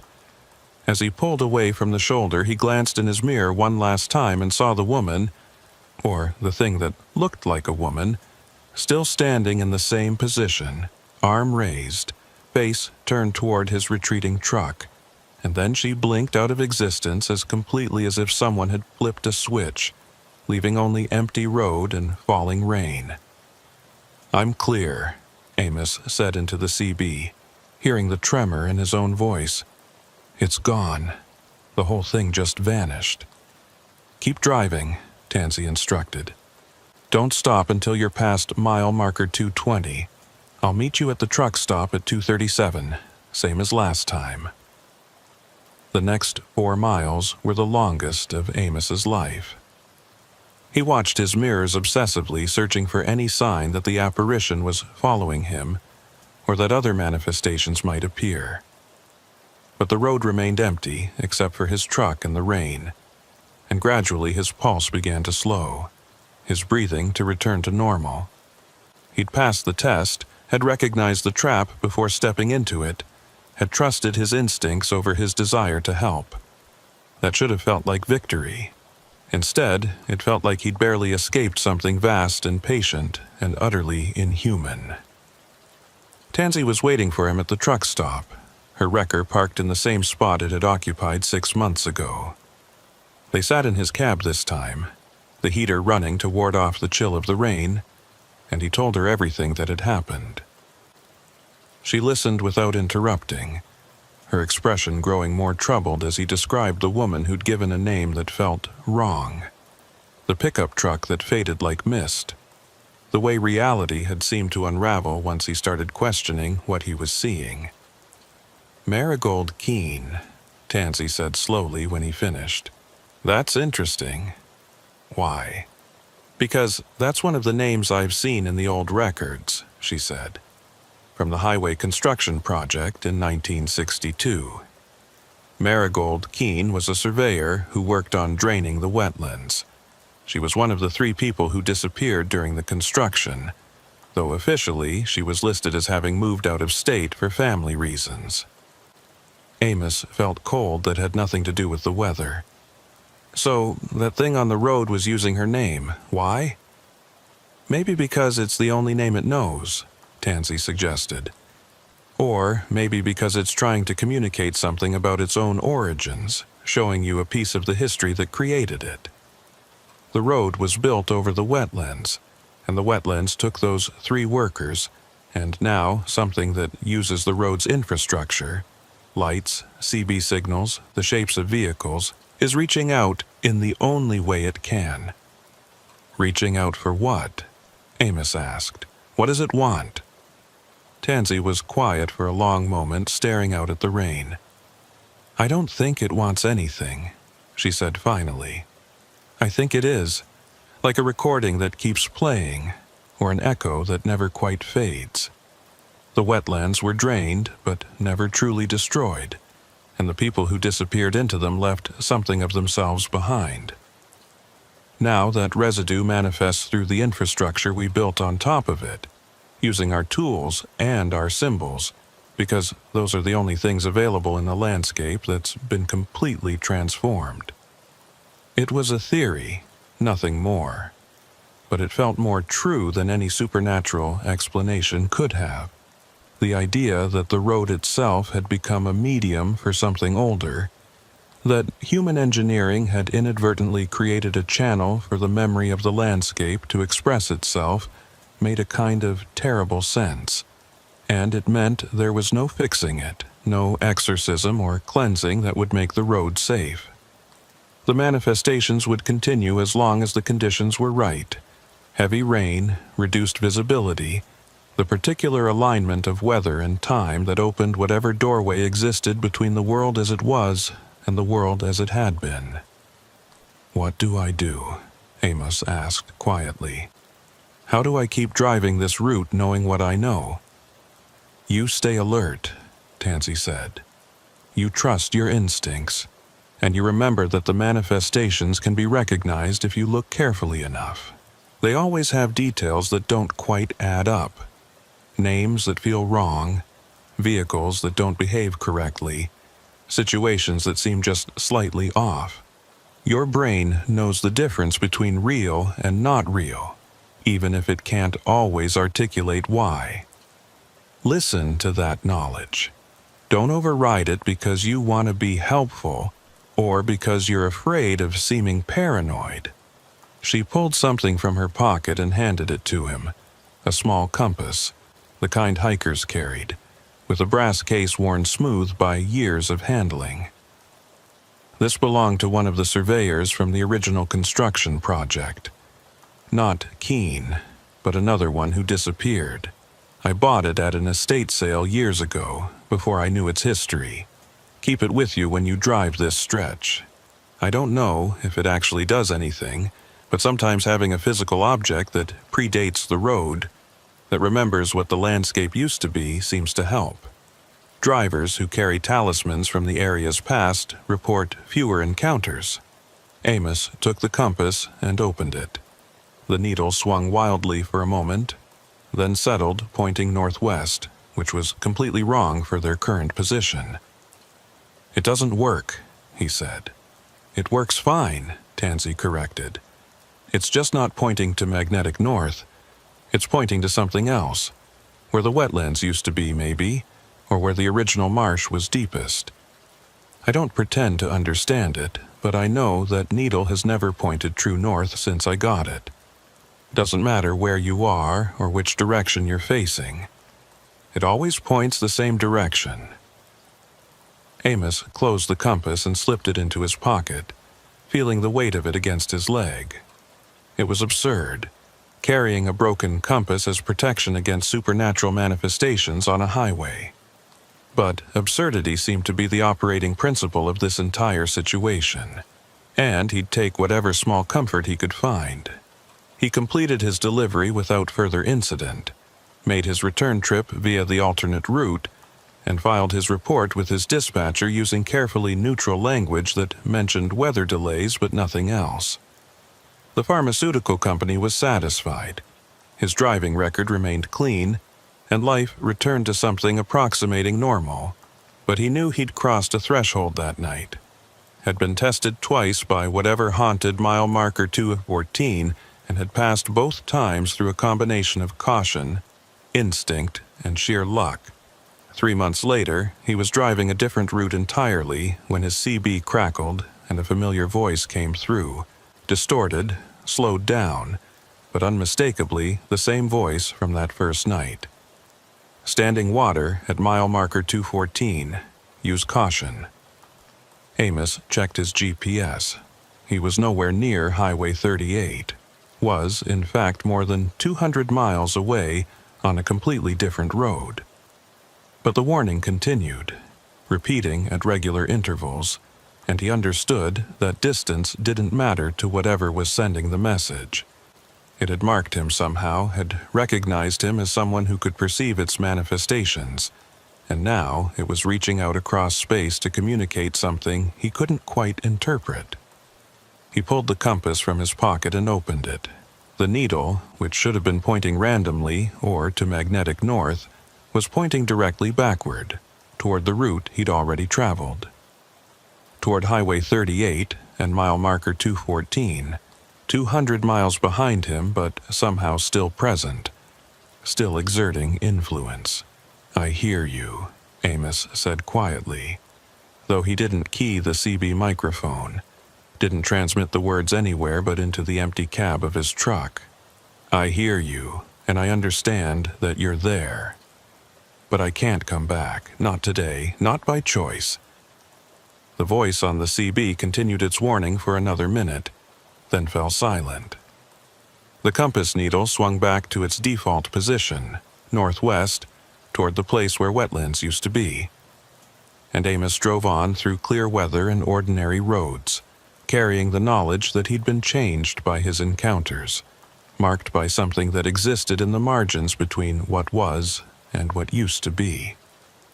He still drives the same routes, still makes his deliveries on schedule, still maintains his perfect safety record. But he carries the compass with him always, and he listens to the CB even when nothing seems to be transmitting. And he watches for lights that pulse in rhythms that don't quite match normal vehicle flashers, because he knows now that the road remembers, that landscape holds memory in ways that engineering can't erase, and that sometimes the past reaches up through the present in forms we barely recognize until we're already following them into the dark.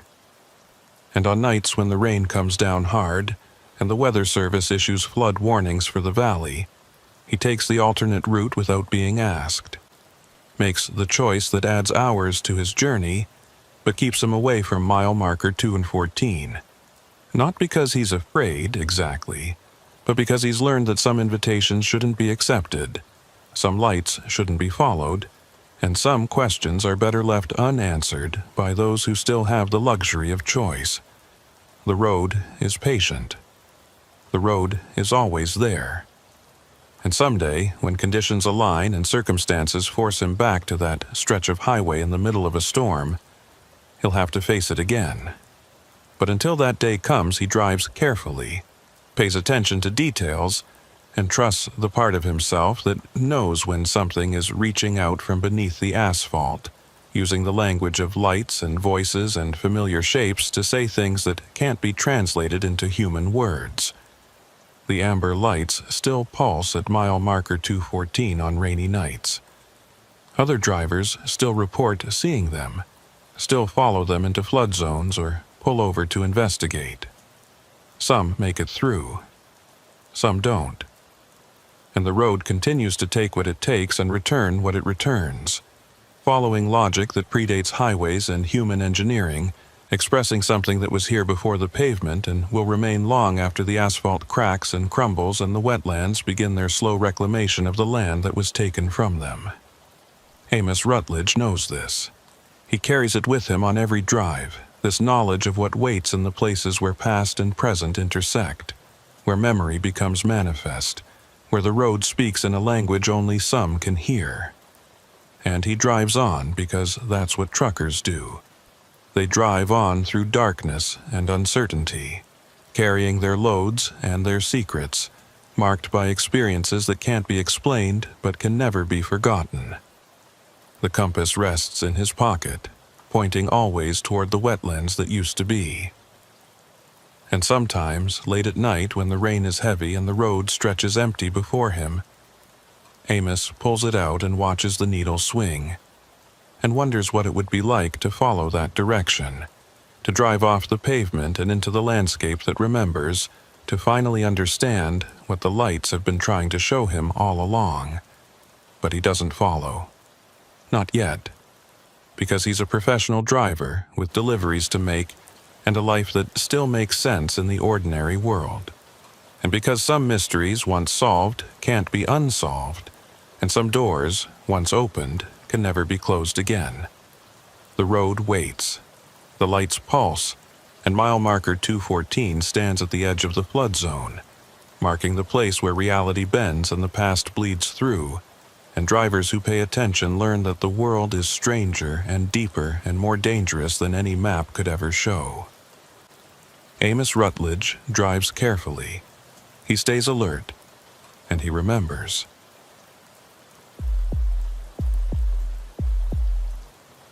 The rain had been falling for 3 days straight when Ephraim Kincaid picked up the load in Charlotte, and the Weather Service was calling it a 100-year storm, The kind of sustained downpour that turned creeks into rivers and turned rivers into something that didn't have a name yet.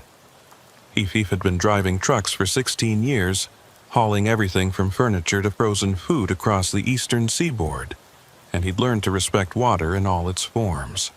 Flash floods could turn a routine drive into a life-threatening situation faster than any other road hazard, and standing water hid dangers that weren't visible until your wheels were already sinking into them.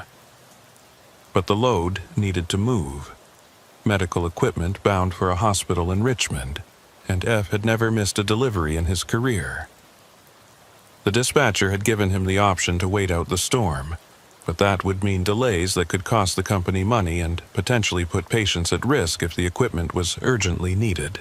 So he'd done his pre-trip inspection in the driving rain, secured his load with extra care, and pulled out of the distribution center just after dawn on a Thursday morning that looked more like dusk. The interstate was manageable at first, traffic moving slowly but steadily through the downpour. Other trucks shared the road with him, their running lights creating brief moments of solidarity before they took different exits or pulled into rest areas to wait for conditions to improve. EFH kept his speed conservative, maintained proper following distance, and listened to the weather updates on the AM band, tracking the storm's progression and the flood warnings that seemed to multiply with each passing hour. He was somewhere in the middle of Virginia, maybe 40 miles south of Richmond, when he saw the detour signs. Orange barricades blocked the northbound lanes, and digital message boards flashed warnings about flooding ahead and mandatory exit at the next ramp. A highway crew in rain gear waved traffic toward the off-ramp, directing vehicles onto a state route that would bypass the flooded section and rejoin the interstate further north. EFH followed the line of cars and trucks taking the detour, watching his GPS recalculate the route to account for the change. The state road was 2 lanes, well-maintained but narrow, cutting through farmland and patches of forest that looked waterlogged and miserable in the gray morning light. The rain continued its relentless assault, and his wipers struggled to keep up even on the highest setting, creating brief windows of clarity followed by sheets of water that turned the windshield into an impressionist painting. The detour route climbed gradually into higher terrain, away from the valley where the flooding was worst, and for a while the driving became slightly easier. The road surface was wet but not submerged, and the traffic spread out as faster vehicles passed the slower trucks and RVs that labored up the inclines. EFH maintained his position in the right lane, content to take his time, to arrive safely rather than quickly. He was checking his mirrors and preparing to navigate a gentle curve when he saw it. A yellow shape in the median, just barely visible through the rain. His first thought was construction equipment, maybe a backhoe or grader left by the road crew. But as his headlights swept across it, the shape resolved into something instantly recognizable and completely wrong for this location. A school bus, full-sized, sitting at an angle in the grass median between the northbound and southbound lanes, its front end pointing south as if it had been traveling in the opposite direction before somehow ending up off the road. The yellow paint was faded and streaked with rust, and several windows appeared to be broken or missing entirely. It looked abandoned, like it had been sitting there for months or years, rather than being recently involved in an accident. EFH felt his stomach tighten. A school bus in the median should have been surrounded by emergency vehicles, police cars, fire trucks, ambulances. There should have been flares, warning signs, responders working to secure the scene and help any passengers. But there was nothing. Just the bus sitting alone in the rain, dark and silent, with no indication that anyone knew it was there or cared that it existed. He slowed immediately, his training and his instincts both screaming that something was seriously wrong.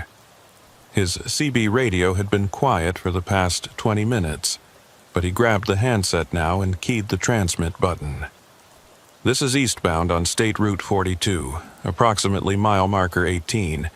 Got a school bus in the median, appears to be abandoned.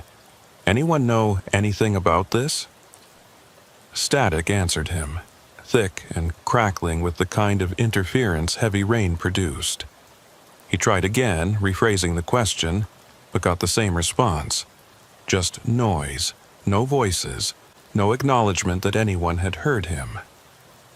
He switched channels, tried the emergency frequency, even attempted to raise the highway crew that had directed him onto the detour, but the radio gave him nothing but variations of static.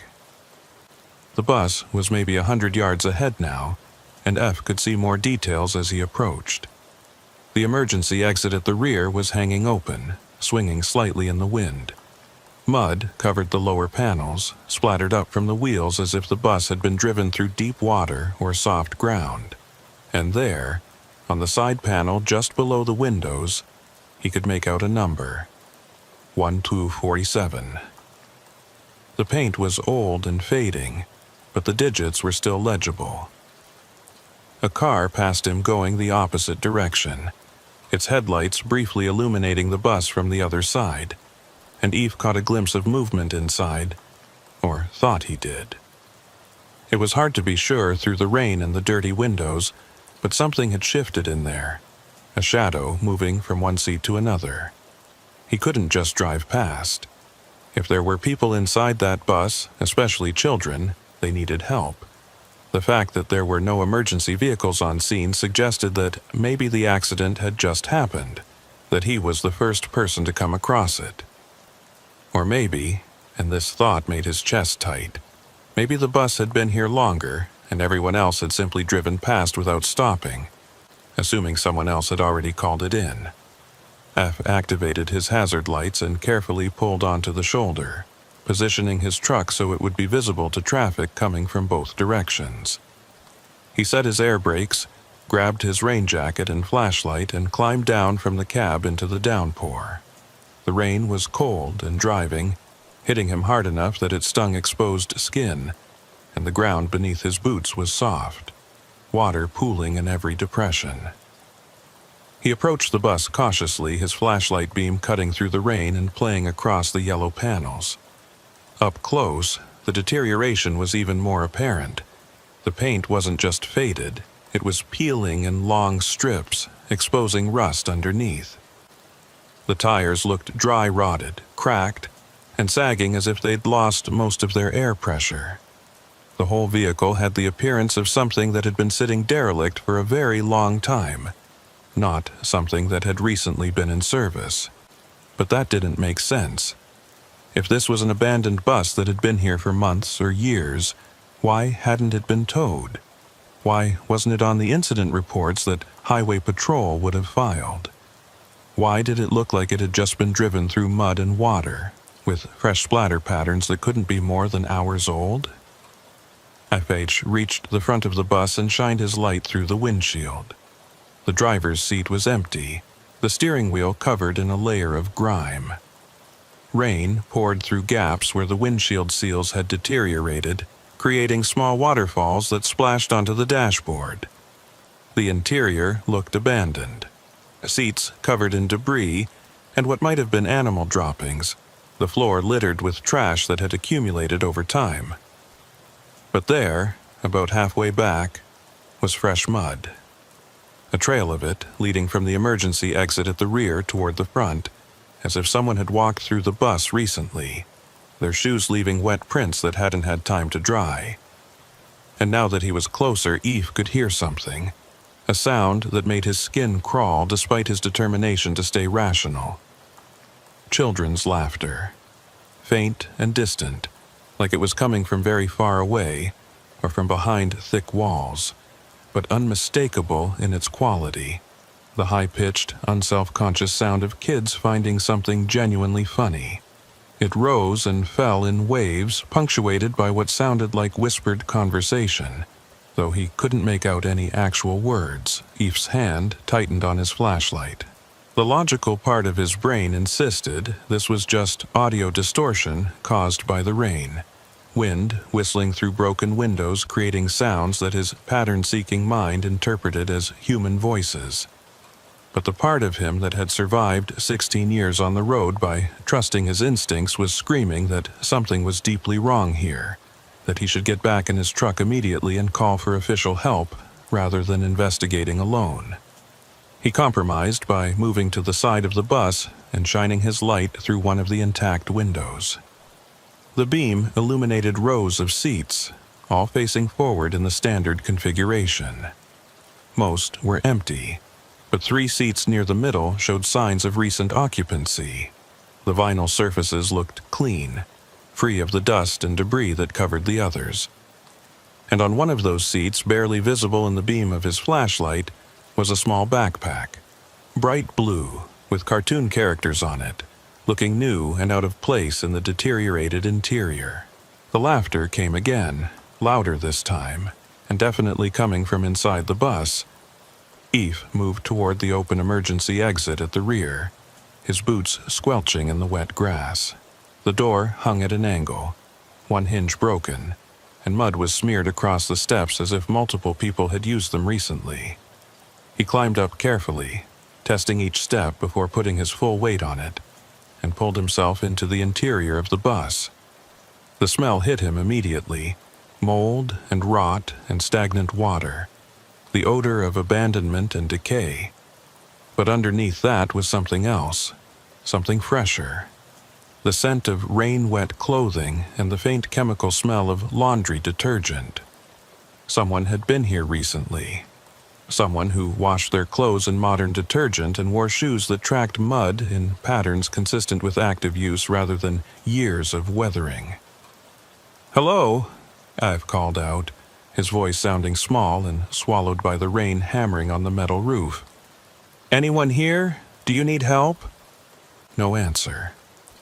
The laughter had stopped the moment he climbed aboard, cutting off so abruptly that the silence felt deliberate, as if whoever had been making the sound was now holding their breath and waiting. Eve moved slowly down the aisle, his flashlight beam revealing more details that didn't add up. Fresh scratches on the metal seat frames, as if small hands had been gripping them recently. A crushed juice box on the floor, its expiration date 2 months away. A child's drawing, done in crayon on a piece of paper that was damp but not disintegrated, showing stick figures and a yellow bus and what might have been trees or flames. It was hard to tell. He reached the front of the bus and stood beside the driver's seat, looking back down the aisle. In the beam of his flashlight, everything looked exactly as abandoned as it should. Old, decayed, empty. But when he turned the light off for just a moment, letting his eyes adjust to the gray daylight filtering through the dirty windows, he thought he saw something different. Movement in the seats, shapes that might have been children hunched down and hiding. But when he turned the light back on, there was nothing. Just empty seats and accumulated debris. His CB radio crackled from outside, the sound barely audible through the rain, but distinct enough to catch his attention. Someone was trying to reach him, their transmission breaking up but persistent. EPH moved quickly back toward the emergency exit, suddenly desperate to be out of the bus and back in the familiar safety of his truck. He climbed down into the rain and sloshed through the mud back to his rig, his heart pounding harder than the physical exertion warranted. He grabbed his CB handset, water dripping from his jacket onto the floor of the cab. "This is eastbound on Route 42. Someone trying to reach me?" A woman's voice came through, clearer now that he was in his truck with the radio's antenna. "This is Boyd at Central Dispatch. We got a ping from your truck's GPS showing you stopped in an unusual location. Everything okay out there? I'm at mile marker 18. Got a school bus in the median that looks abandoned but shows signs of recent activity. I need highway patrol to check it out. Possible stranded passengers, though I couldn't find anyone inside." There was a pause, and when Boyd spoke again, her voice had taken on a different quality. Still professional, but with an underlying tension that Efish couldn't quite interpret. "Say again? Did you say a school bus?" "Affirmative. Yellow school bus, number 1247, sitting in the grass median. Looks old and deteriorated but has fresh mud and what appears to be recent use. I heard sounds inside but couldn't locate anyone when I investigated. Another pause, longer this time. "Stand by," Boyd said. "I'm checking something." F sat in his cab with the engine idling, watching the bus through his rain-streaked windshield. Now that he was back in his truck, the whole thing felt surreal, like he'd stepped briefly into some alternate version of reality before returning to the normal world. The bus sat exactly as it had before, dark and silent, with no indication that anyone had ever been inside or that anything unusual had just occurred. Boyd came back on the line and her voice was careful, measured in a way that immediately put Eve on alert. "Driver, I need you to confirm the bus number. You said 1247? "That's correct. Painted on the side panel, below the windows. Why? Because according to our records, bus 1247 was decommissioned and scrapped 8 months ago. It was involved in an accident on Route 42, approximately mile marker 18, last October during heavy flooding. The bus went off the road into the median and we had it towed to a salvage yard in November. There shouldn't be any bus at that location." Eve stared at the yellow shape in the median, feeling something cold settle in his chest. "Well, there's definitely a bus here, and it matches the number you just mentioned. Are you saying this is the same vehicle that was supposedly scrapped?"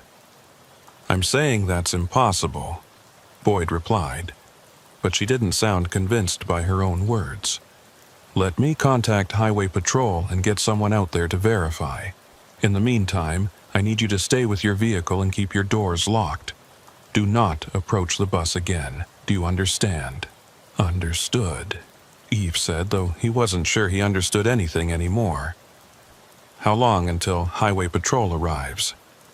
"They're dispatching a unit now. Should be there in 20 minutes, maybe less. Just sit tight." The transmission ended, and Eve was left alone with the rain and the idling engine and the school bus that shouldn't exist sitting in the median like a challenge to everything he thought he knew about how reality worked. He pulled out his phone to document the scene, taking several photos through his windshield, but the rain and the distance made the images frustratingly unclear. The bus was visible, certainly, but the details were lost in the weather and the poor lighting. He was reviewing the photos when he noticed something that made his breath catch. In one of the images, taken at a slightly different angle than the others, there was a face in one of the bus windows. Small and pale, pressed against the glass, with dark eyes that seemed to be staring directly at the camera. But when he looked up at the actual bus, squinting through the rain, he could see that particular window was empty. And when he checked the other photos, the ones taken seconds before and seconds after, there was no face in any of them. Just that one image, that one impossible moment captured by his phone's camera. Eve zoomed in on the photo, trying to make out more details, and felt his stomach turn. The face wasn't quite right. The proportions were off somehow, the eyes too large, the mouth too small, as if someone had drawn a child's face from memory without quite getting all the details correct. And there was something about the expression that disturbed him on a level he couldn't articulate. Not fear or sadness or any emotion he could name, but something else entirely. Something that suggested the face's owner was looking at him the same way he might look at an insect, with detached curiosity and no real understanding of what they were seeing. He deleted the photo immediately, an instinctive reaction he couldn't explain or justify. Then he sat in his truck and watched the bus and listened to the rain hammer against his cab and waited for Highway Patrol to arrive and tell him that everything had a rational explanation, that there was nothing to worry about, that the world still made sense in all the ways it was supposed to. Highway Patrol arrived 18 minutes later, a single cruiser with lights flashing but no siren, pulling onto the shoulder behind Eve's truck. The officer who emerged was older, maybe late 50s, with the weathered look of someone who'd spent decades working outdoor assignments in all kinds of conditions. He approached Eve's door, rain dripping from the brim of his campaign hat, and gestured for him to roll down the window. "You the driver who called in the bus?"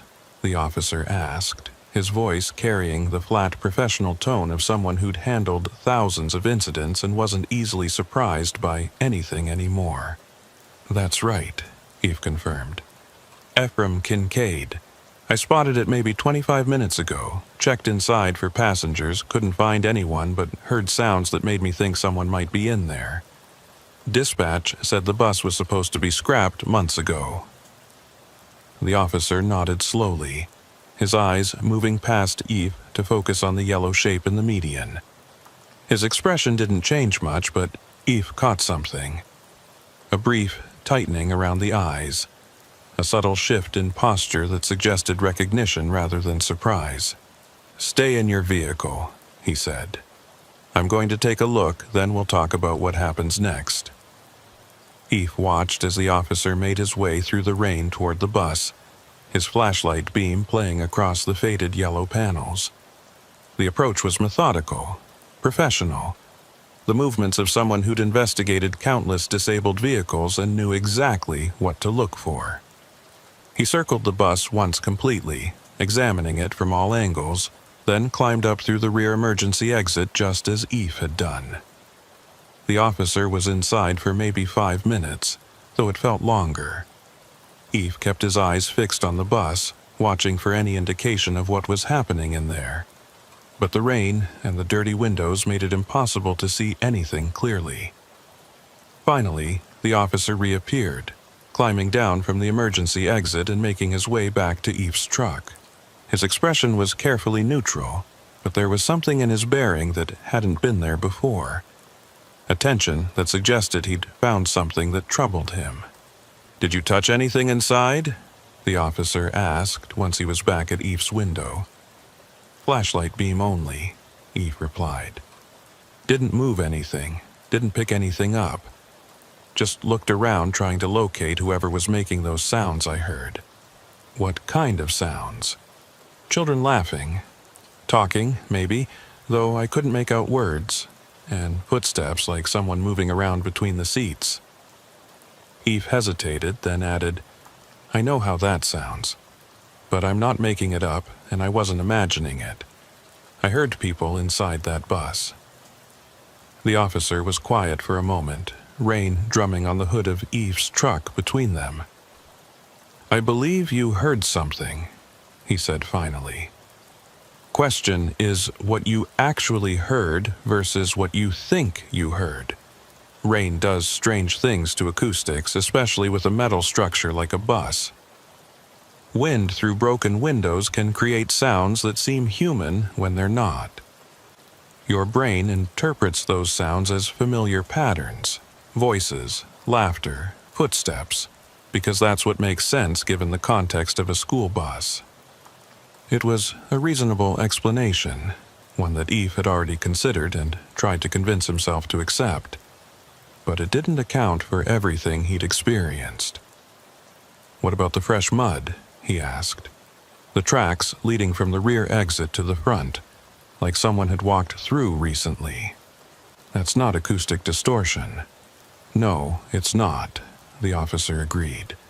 "But it's also not necessarily connected to whatever sounds you heard. Could be from the tow crew when they originally came to assess the bus after the accident, or from homeless individuals using the bus as temporary shelter, or from kids exploring an abandoned vehicle they found in the median. Doesn't mean there was anyone inside when you arrived." Eve wanted to argue, wanted to explain about the backpack and the juice box and the drawing and all the other details that suggested recent, active use rather than casual exploration.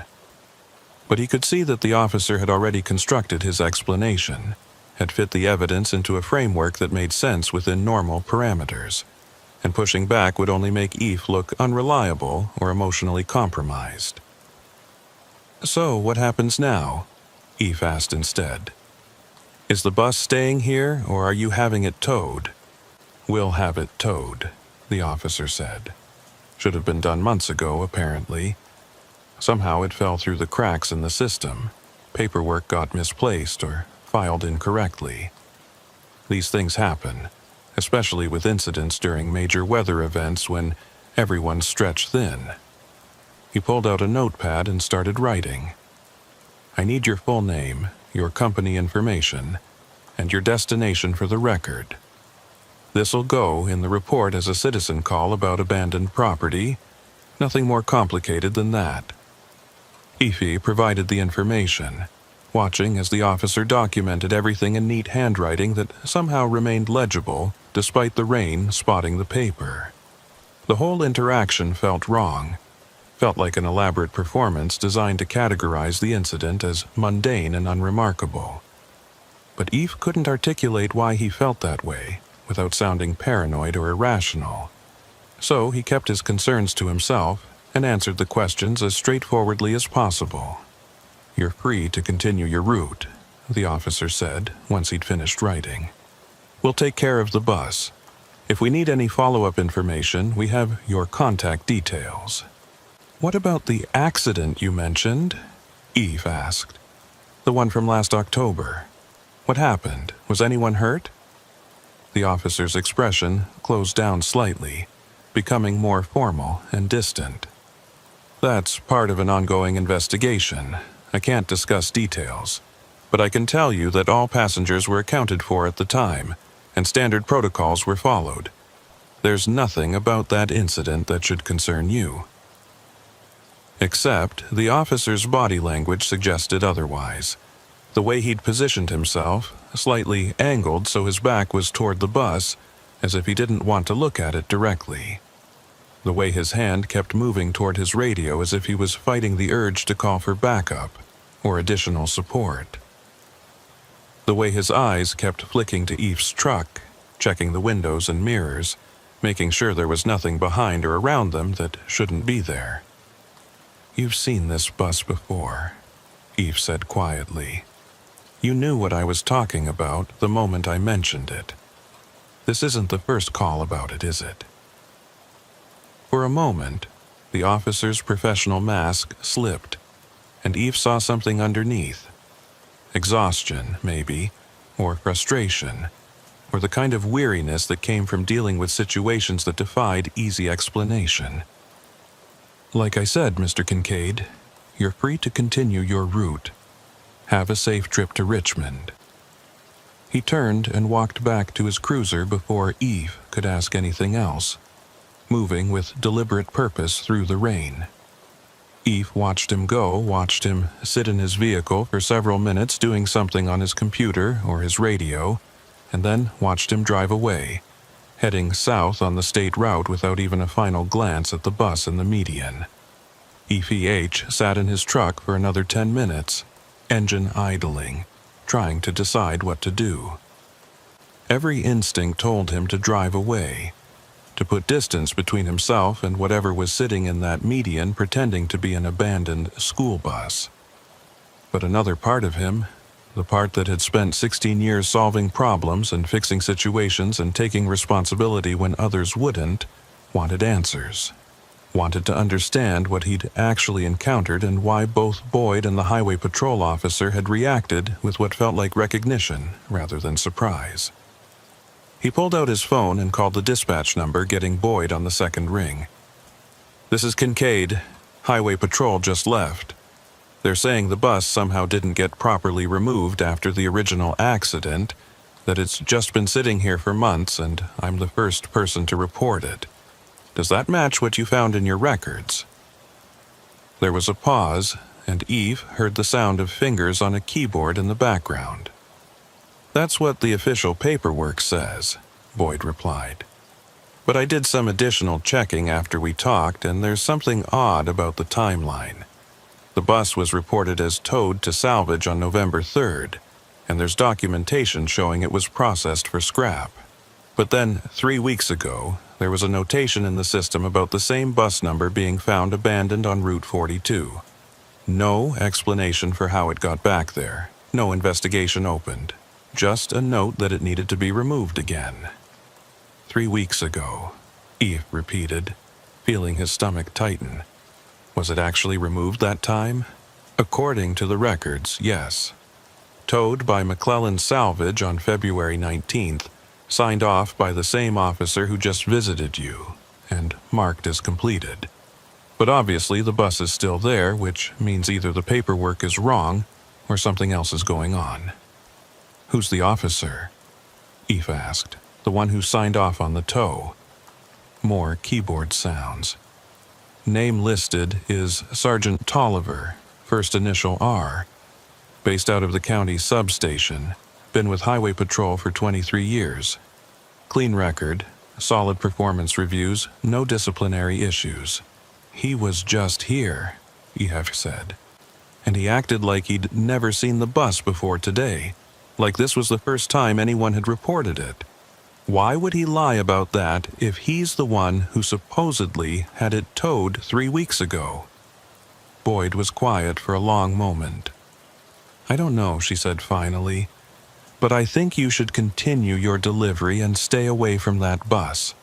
Whatever's going on with it, it's above your pay grade and mine. Let the authorities handle it. Except they're not handling it, Eve pointed out.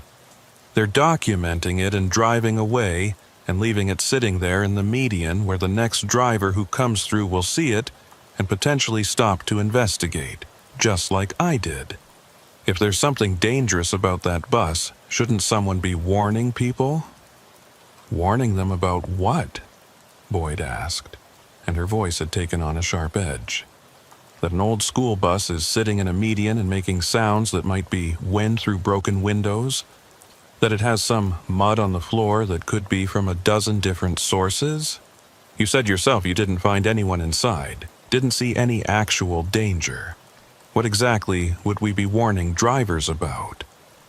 She was right, and that was the most frustrating part. F had nothing concrete to point to, no clear hazard that justified closing the road or putting up warning signs. Just a collection of unsettling details that added up to a feeling rather than a fact. And feelings didn't meet any standard for official action. Fine, Eve said. I'll continue my route.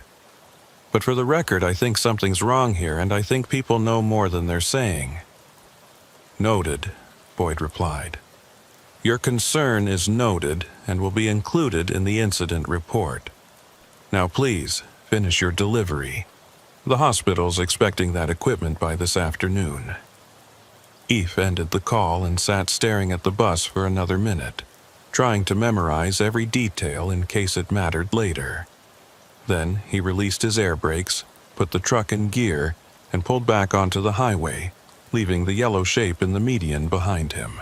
As he drove away, he checked his mirrors obsessively, watching the bus recede into the distance, half expecting to see it move or change, or reveal something that would finally make sense of what he'd experienced. But it just sat there, dark and silent in the rain, looking exactly like what it was supposed to be. An old, abandoned vehicle that had been forgotten by the system and left to rot in a median strip. Except F knew it wasn't that simple. Knew there was more to the story than anyone was willing to admit, and the knowledge sat in his chest like a stone. He made his delivery to Richmond without incident, unloaded the medical equipment, and collected his paperwork. The hospital loading dock manager chatted pleasantly about the weather, while Eve completed his documentation, complaining about the flooding and the road closures and how the storm was making everything difficult. Normal conversation, grounded in ordinary concerns, and Eve latched onto it like a lifeline, grateful for anything that felt mundane and real. He was preparing to leave Richmond and head back south when his phone rang. Unknown number, local area code. He almost didn't answer, but something made him pick up. Kincaid. Mr. Kincaid, this is Luella March. I'm a nurse at County General, and I got your number from Boyd Langer at Central Dispatch. She said you might be willing to talk to me about something you saw this morning on Route 42. Eve felt his guard go up immediately. Who are you, and why would Dispatch give you my personal number? "I apologize for the intrusion," Luella said, and her voice carried genuine contrition. "Boyd and I are old friends, and I asked her to connect me with the driver who reported the bus. I need to know exactly what you saw and heard, because I think it might be connected to something that happened to my nephew last year." "Your nephew," F repeated slowly, his mind already making connections he didn't want to make. "He was on that bus," Luella said quietly. "On October 24th, when it went off the road during the flooding. He was one of 17 children being transported from an after-school program back to their homes. The bus hydroplaned in standing water, went into the median, and tipped onto its side. All the children got out safely, or so we were told. But my nephew Tommy, he was never the same after that day. He started having nightmares saying he'd left something on the bus, saying he needed to go back and get it before it was too late. F pulled into a parking lot and killed his engine, giving the conversation his full attention. What kind of something? He wouldn't say exactly, just kept insisting that he'd left part of himself there, that the bus still had it, and if he didn't get it back soon, he'd forget how to be who he was supposed to be. Luella's voice cracked slightly. He was 7 years old, Mr. Kincaid. 7. And he became so obsessed with that bus that his parents took him to therapists, put him on medication, did everything they could think of to help him process the trauma. "Where is he now?" Eve asked, though he had a sinking feeling he already knew the answer. "Missing," Luella said, and the word hung between them like a weight. "He disappeared 3 weeks ago while walking home from school. There was a massive search, hundreds of volunteers, police from 3 counties. They found his backpack 2 days later, sitting on the shoulder of Route 42, right at mile marker 18, right where the bus had been. 3 weeks ago. The same time the bus had supposedly been towed for the second time, according to Boyd's records. The same time it had mysteriously reappeared in the median after being scrapped months earlier. EVH felt cold spreading through his chest, felt pieces clicking together into a picture he desperately didn't want to see. "The backpack," he said carefully. "What color was it?" "Blue," Luella replied. "Bright blue, with cartoon characters on it. He'd just gotten it at the start of the school year. Was so proud of it." "Why?" F closed his eyes, seeing again the interior of the bus. The clean seat with the bright blue backpack sitting on it, looking new and out of place among the decay. "I think I saw it," he said quietly. "Inside the bus, on one of the seats." Luella made a sound that might have been a sob or might have been something else entirely. "Then he's still there," she said. "He went back, just like he said he needed to, and now he's stuck there somehow. Mr. Kincaid, I need you to tell me exactly what you experienced. Every detail, no matter how strange it sounds. Because if there's any chance Tommy is still alive, if there's any possibility of getting him back, I need to know what we're dealing with." So Eve told her. He described the sounds of children laughing, the fresh mud tracks, the drawing done in crayon, the face in the window that appeared in only one photograph. He told her about the officer's strange behavior, about the inconsistencies in the records, about the feeling that the bus wasn't quite what it appeared to be. And he told her about how when he'd been standing inside looking down the aisle with his flashlight off, he'd thought for just a moment that he'd seen children in the seats, hiding and watching him with eyes that reflected no light. When he finished, Luella was quiet for so long that F thought the call might have dropped. Then she spoke, and her voice was steady despite what must have been crushing emotional weight. "I'm going there," she said. "Tonight, after my shift ends. I'm going to that bus, and I'm going to call for Tommy, and I'm going to keep calling until I get an answer, or until someone physically removes me from the scene. Will you help me?" Every reasonable instinct Aoife possessed screamed at him to say no, to stay away from the bus and the mysteries surrounding it, to leave this situation to professionals who were trained to handle missing children and unexplained phenomena. But he thought about the blue backpack, about a 7-year-old boy so convinced he'd left something vital behind that he'd walked back to the site of his trauma and somehow never returned. And he thought about how he'd feel if it were his nephew, his child, his family member trapped in whatever nightmare that bus represented. "What time does your shift end?" he asked. 6 o'clock, Luella said. "I can be at mile marker 18 by 7, maybe a little earlier if traffic cooperates." "I'll meet you there," Eve said, making a decision he suspected he'd regret but couldn't bring himself to avoid. "But we're not going alone, and we're not going unprepared. I know someone who might be able to help us understand what we're dealing with." He thought about Tansy McCoy, about the folder full of incidents and reports she'd compiled, about her theory that roads absorbed the history of the places they crossed, and sometimes expressed that history in ways that looked supernatural, but might just be natural phenomena humans didn't yet understand. If anyone would have insight into a bus that refused to stay scrapped, that appeared and disappeared according to no logic the authorities could track, it would be someone like Tansy who studied these anomalies instead of dismissing them. "Who?" Luella asked. "A record driver who's been researching strange incidents on highways," EF explained.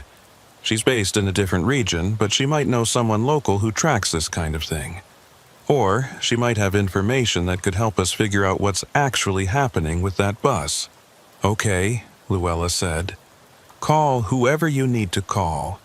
But Mr. Kincaid, I'm going to that bus tonight whether you're there or not, whether anyone helps me or not. Tommy is my nephew, and I'm not leaving him out there alone anymore." F understood. He'd do the same thing in her position, would move heaven and earth to find a missing family member regardless of the personal cost or the potential danger. "I'll be there," he promised, 7 o'clock. "And Luella, bring a flashlight, warm clothing, and anything else you'd need if we end up being out there for several hours. I don't know what we're going to find, but I think we need to be prepared for the long haul." After ending the call, F sat in his truck and stared at nothing, trying to process the decision he'd just made. He was going back to the bus. He was going back with the aunt of a missing child, searching for answers that might not exist, investigating a situation that Highway Patrol had already documented and dismissed. It was irrational, potentially dangerous, and completely against every principle of professional driving that emphasized staying in your lane and leaving unusual situations to the authorities. But he couldn't shake the image of that blue backpack sitting clean and new on a deteriorated bus seat, waiting for someone to come back and claim it. Couldn't forget the sound of children's laughter echoing through a supposedly empty vehicle. Couldn't ignore the growing conviction that Tommy March hadn't simply wandered away and gotten lost, but had found his way back to the place that haunted him and discovered something there that wouldn't let him leave. Ife started his engine and began the drive back toward mile marker 18, toward the school bus that shouldn't exist, toward answers that might be more terrifying than the questions themselves. EFH returned to mile marker 18 just as the sun was setting, painting the wet landscape in shades of copper and gray. The rain had lessened to a steady drizzle, and the clouds were breaking up in places, allowing weak light to filter through. He pulled his truck onto the same shoulder he'd used that morning, positioning it so his headlights would illuminate the median once full darkness fell. The school bus sat exactly where it had been hours earlier, unchanged and unchanging, its yellow paint dull in the fading light. He'd spent the afternoon making calls and asking questions, trying to gather information that might help them understand what they were dealing with. Boyd had been reluctant to provide additional details beyond what she'd already shared, citing privacy regulations and active investigations, but she'd confirmed that Tommy March's disappearance was still classified as an open missing persons case with no strong leads. The backpack found at mile marker 18 had been processed for evidence, showed no signs of foul play, and contained only the items a 7-year-old would normally carry: a homework folder, a juice box, and a small toy truck. EFH had also tried to reach Tansy McCoy, hoping her expertise with highway anomalies might offer some insight, but her phone had gone straight to voicemail. He'd left a message explaining the situation in broad terms, asking if she knew of similar incidents involving vehicles that refused to stay removed, or locations that seemed to trap people in ways that defied conventional explanation. He wasn't sure she'd call back in time to be helpful, but the attempt had made him feel slightly less like he was walking blind into something dangerous. A car pulled onto the shoulder behind his truck at exactly 7 o'clock. A small sedan, practical and well-maintained, with a parking sticker from County General Hospital visible on the windshield. Luella March climbed out, a woman in her early 40s wearing jeans and a heavy jacket, her dark hair pulled back in a practical ponytail. She carried a large flashlight and what looked like a backpack of her own, stuffed with supplies. Eve got out of his truck to meet her, and they stood in the drizzle for a moment, sizing each other up. Luella's eyes were red-rimmed, suggesting recent tears or lack of sleep or both, but her expression was determined, focused in the way people got when they'd moved past grief into action. "Thank you for coming," she said, extending her hand. "I know this is asking a lot, especially from someone who doesn't know us, doesn't have any obligation to help." "I saw his backpack," Eve replied, shaking her hand. "And I heard those sounds in the bus. I can't just walk away from that, can't pretend it didn't happen. Besides, if there's even a small chance your nephew is out here somewhere, that he needs help, then this is the right thing to do." Luella nodded, looking past him at the bus in the median. "Has anything changed since this morning? Any signs of activity or movement?" "Nothing visible," Evie said. "But I've only been here for about 10 minutes. Highway Patrol hasn't come back, and I haven't seen any other vehicles stop to investigate. It's like people drive past without even noticing it's there." "Maybe they don't notice," Luella suggested. "Maybe it's only visible under certain conditions, or only to certain people. Tommy used to say things like that after the accident, that the bus was still calling to him, that he could hear it even when no one else could. We thought it was trauma, PTSD, the kind of intrusive thoughts children develop after frightening experiences. But what if he was actually perceiving something real, something the rest of us couldn't detect?" It was an unsettling theory, one that suggested the boundary between normal reality and whatever the bus represented was more permeable than Eve wanted to believe. But it would explain some of the inconsistencies, why the bus appeared in official records as being removed, yet remained physically present in the median, why Highway Patrol seemed to forget about it between incidents, why Eve had been able to see and enter it while other drivers apparently passed by without stopping. "We should establish some ground rules before we approach," Eve said, pulling out his own flashlight and checking the battery. "First, we stay together. No one goes into the bus alone, no one wanders off to investigate something separately. Second, if either of us feels like something is wrong, like we need to leave immediately, we leave. No arguments, no hesitation.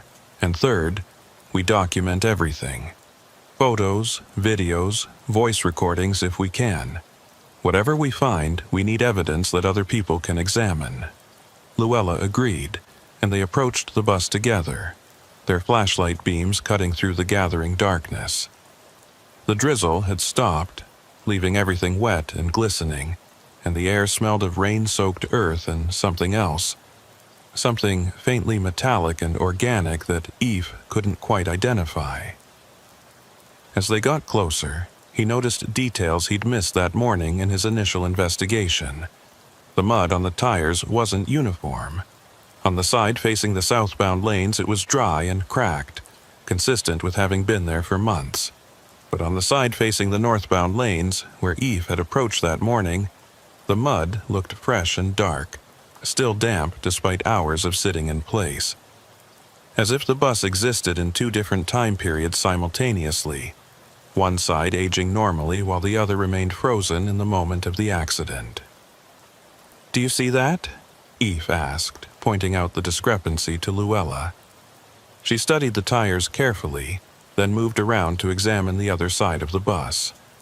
When she came back, her expression was troubled. "The whole vehicle is like that. The southbound side looks abandoned, deteriorated, like it's been sitting here for years, but the northbound side looks almost new, like the accident just happened. How is that possible?" "I don't know," Eve admitted.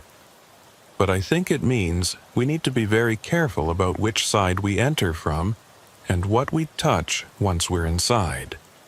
If the bus is somehow existing in multiple states at once, interacting with it might have unpredictable effects." They decided to use the rear emergency exit again, approaching from the northbound side where the bus looked more intact.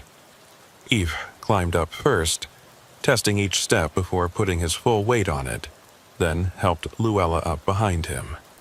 The interior looked exactly as it had that morning: deteriorated seats, scattered debris, the smell of mold and decay. But now, with the sun fully set and only their flashlights providing illumination, the space felt different, more oppressive, more deliberately concealing. "Tommy," Luella called out, her voice breaking slightly on the name. "Tommy, it's Aunt Luella. If you can hear me, please answer. Please let me know you're here." Silence, the kind that felt heavy and expectant, like the air before a thunderstorm. Ive swept his flashlight beam slowly down the aisle, examining each row of seats, looking for any sign of the fresh occupancy he'd noticed that morning. The blue backpack was gone from the seat where he'd seen it, and for a moment he wondered if he'd imagined the whole thing, if stress and atmospheric conditions had created false memories that felt real but weren't. Then Luella gasped, and he turned to see her pointing at one of the windows.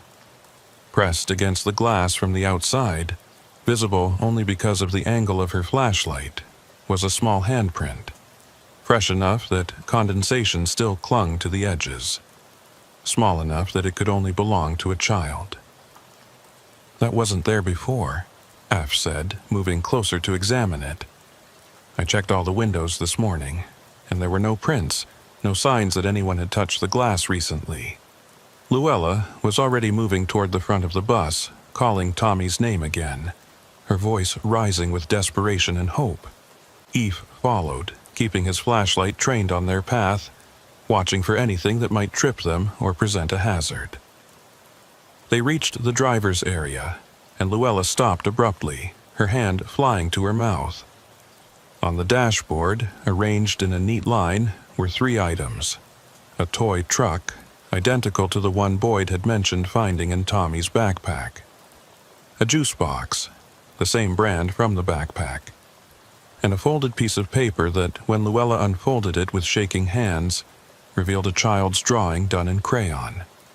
It showed a yellow bus, stick-figure children visible through the windows, and what looked like a figure standing outside, arms raised as if waving or calling. "This is his," Luella whispered, her voice thick with emotion. "This is Tommy's drawing style. I'd recognize it anywhere. He drew pictures like this all the time before he disappeared. Always the same image, always the bus with children inside and someone standing outside trying to reach them." "Was he drawing himself?" Eve asked.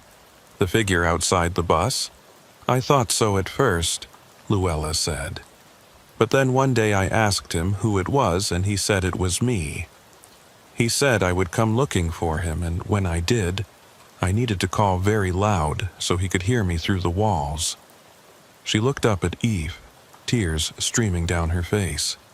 He knew this would happen. He knew he'd end up trapped here, and he was trying to tell us how to find him. The implications of that were staggering and terrible. A 7-year-old predicting his own disappearance, trying to leave instructions for his rescue through drawings no one had understood until too late. EVH wanted to dismiss it as coincidence or retroactive pattern matching, the human tendency to see meaningful connections in random events.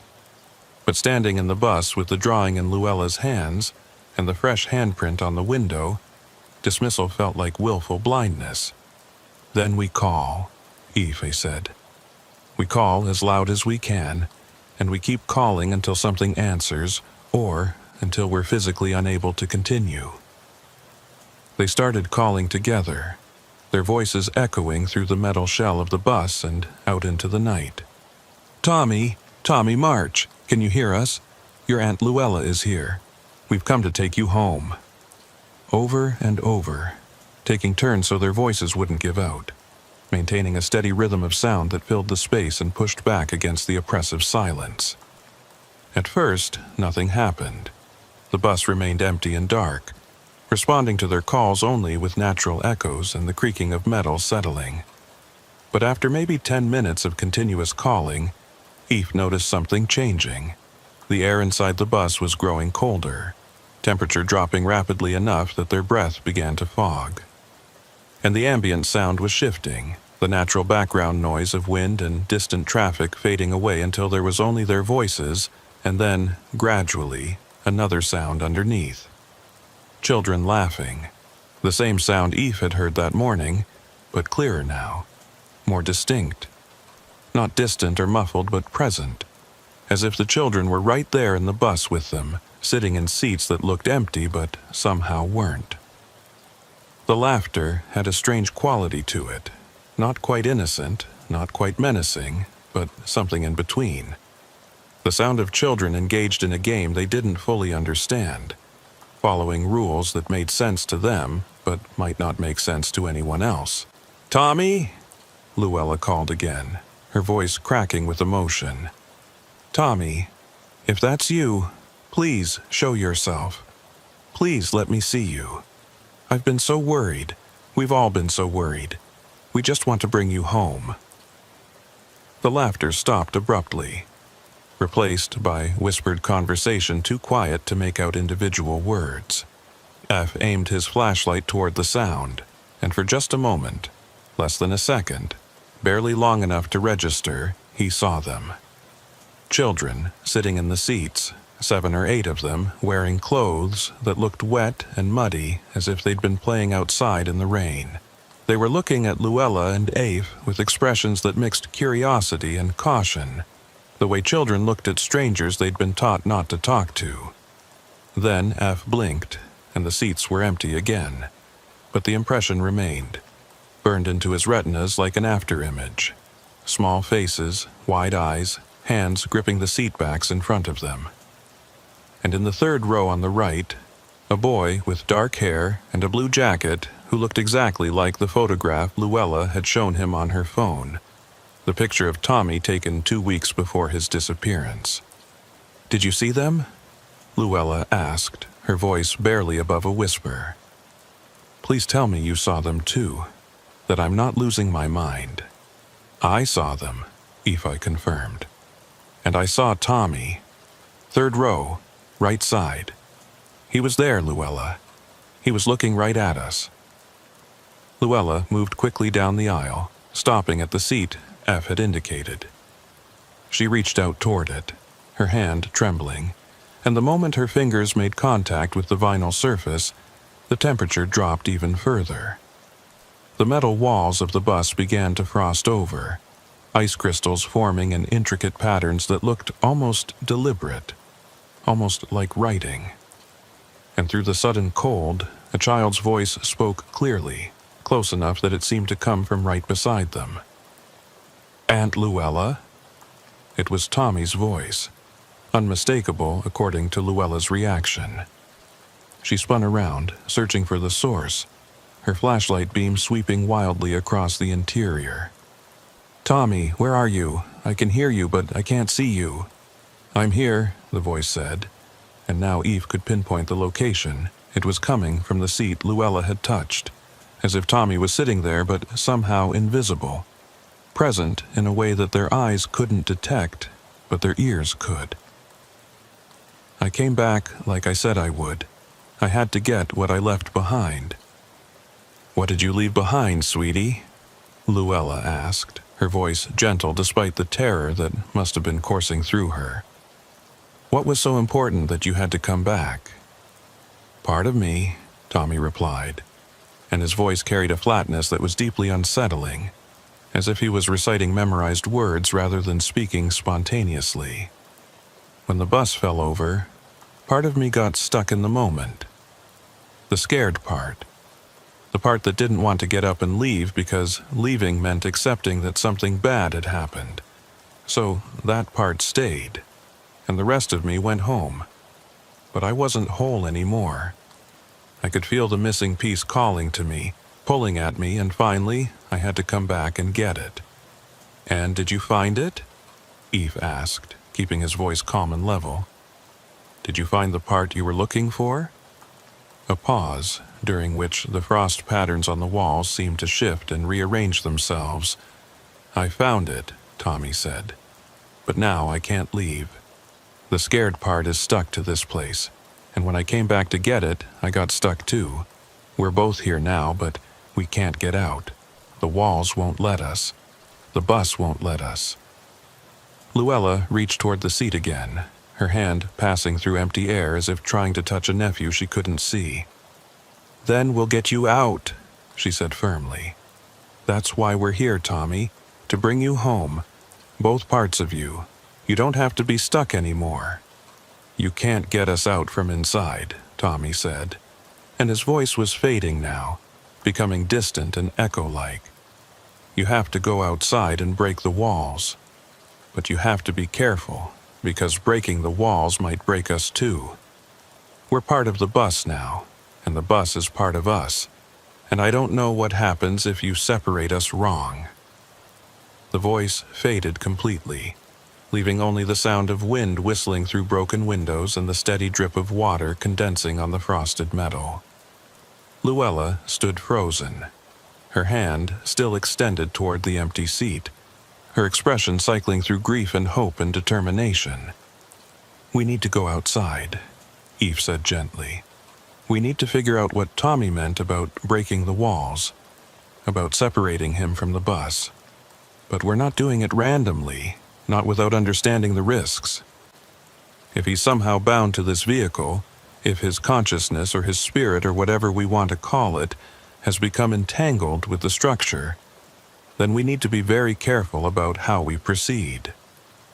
They climbed out of the bus, emerging into the night air that felt warm compared to the supernatural cold inside. F examined the exterior of the vehicle with fresh eyes, looking for anything that might explain how to break the walls without causing harm. The discrepancy between the two sides was even more apparent now. The southbound side looked like it was slowly dissolving, the metal corroding and the paint flaking away, while the northbound side remained stubbornly intact, frozen in the moment of the accident. "What if it's temporal?" Luella suggested, following his gaze. "What if the bus exists in two different time periods, and Tommy is caught in the space between them? The accident happened on the southbound side. The bus was traveling south when it hydroplaned. Maybe his scared part is stuck in that moment on that side of the vehicle, while his physical presence is trapped on the northbound side where we've been looking for him." It was as good a theory as any, and it suggested a possible approach. If the two sides represented different states of the bus, different moments in its existence, then maybe creating a connection between them would allow Tommy to move from one to the other, to complete the transition he'd been unable to finish on his own. "We need tools," Eve said. "Something to make an opening, to create a passage between the two sides. My truck has basic equipment. Crowbar, hammer, bolt cutters might be enough." He retrieved the tools from his cab, and they stood before the bus trying to decide where to start. The windows seemed like the obvious choice. Break one on each side, create an opening that connected the two temporal states. But Tommy's warning about breaking the walls carefully suggested that random destruction might be dangerous, might sever connections that needed to remain intact. Then Eve noticed something he'd missed before. at the midpoint of the bus, right where the vehicle would have pivoted when it tipped onto its side. There was a visible seam in the metal. Not a manufacturing joint, but something else. A line where the southbound deterioration met the northbound preservation, where past and present pressed against each other. If they were going to create a passage, that seam seemed like the logical place to start. He positioned the crowbar at the seam and looked at Luella. If this goes wrong, if something happens that feels dangerous or harmful, we stop immediately. Agreed? Agreed, she said. But Eve, we have to try. We have to do something. I can't leave him here, can't walk away knowing he's trapped and calling for help. F understood. He positioned the crowbar carefully and began to pry, feeling resistance at first, then a sudden give as the metal started to separate. The sound it made was wrong. Not the squeal of metal on metal, but something organic and wet, like tearing fabric or splitting skin. He kept going, working the crowbar along the seam, creating an opening that widened gradually until it was large enough for a person to pass through. As the opening grew, the temperature differential between the two sides created wind, air rushing from the warmer northbound side toward the colder southbound side. And carried on, that wind was sound.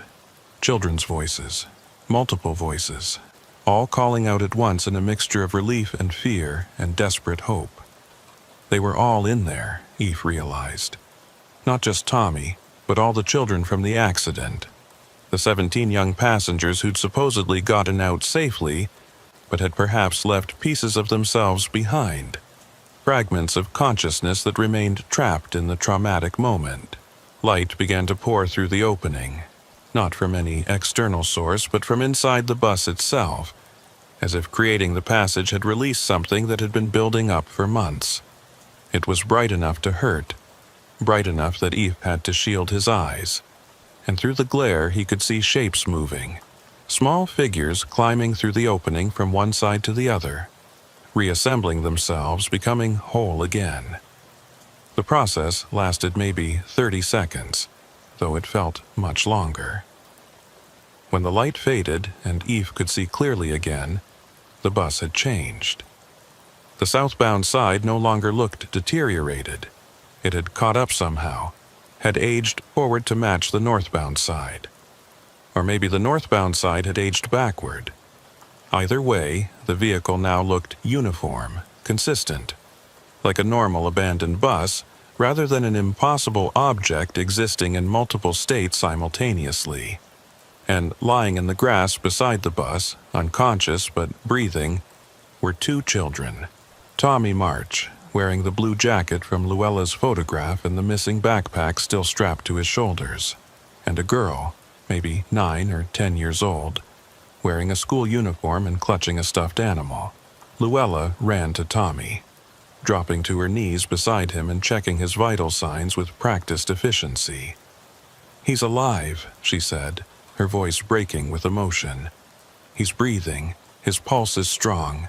Tommy, can you hear me?" F moved to check on the girl, finding her in similar condition, unconscious but stable, showing no obvious signs of injury beyond exposure and exhaustion. He pulled out his phone and dialed 911, reporting their location and the need for immediate medical attention for two children found at mile marker 18. The dispatcher asked questions he couldn't fully answer, but he gave them enough information to get ambulances rolling. While they waited for emergency services, Tommy began to stir. His eyes fluttered open, focused on Luella's face, and filled with tears. "Aunt Luella? Did it work? Did I find the missing part?" "You found it," Luella said, pulling him into a careful hug.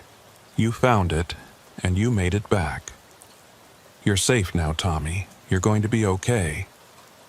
The ambulances arrived within 12 minutes, their lights painting the median in alternating red and white, their sirens cutting through the night with authority and urgency. Paramedics swarmed the scene, assessing both children with professional efficiency while asking questions that Eve and Luella struggled to answer in ways that would make sense to people who hadn't witnessed what they'd witnessed. How long had the children been here? Unknown. What had they been exposed to? The elements, possibly hypothermia, circumstances that defied conventional explanation. Were there any other victims? Not that they could find, but there might be, and that uncertainty sat heavy in Eve's chest. Tommy was loaded into the first ambulance, conscious and alert but disoriented, asking questions about how long he'd been gone and whether his parents knew he was okay. Luella climbed in with him, promising Aoife she'd call once they reached the hospital, once she knew more about Tommy's condition and what came next. The second ambulance took the girl, still unconscious but stable. Her stuffed animal clutched so tightly in her small hands that the paramedics had to carefully loosen her grip to check her vital signs.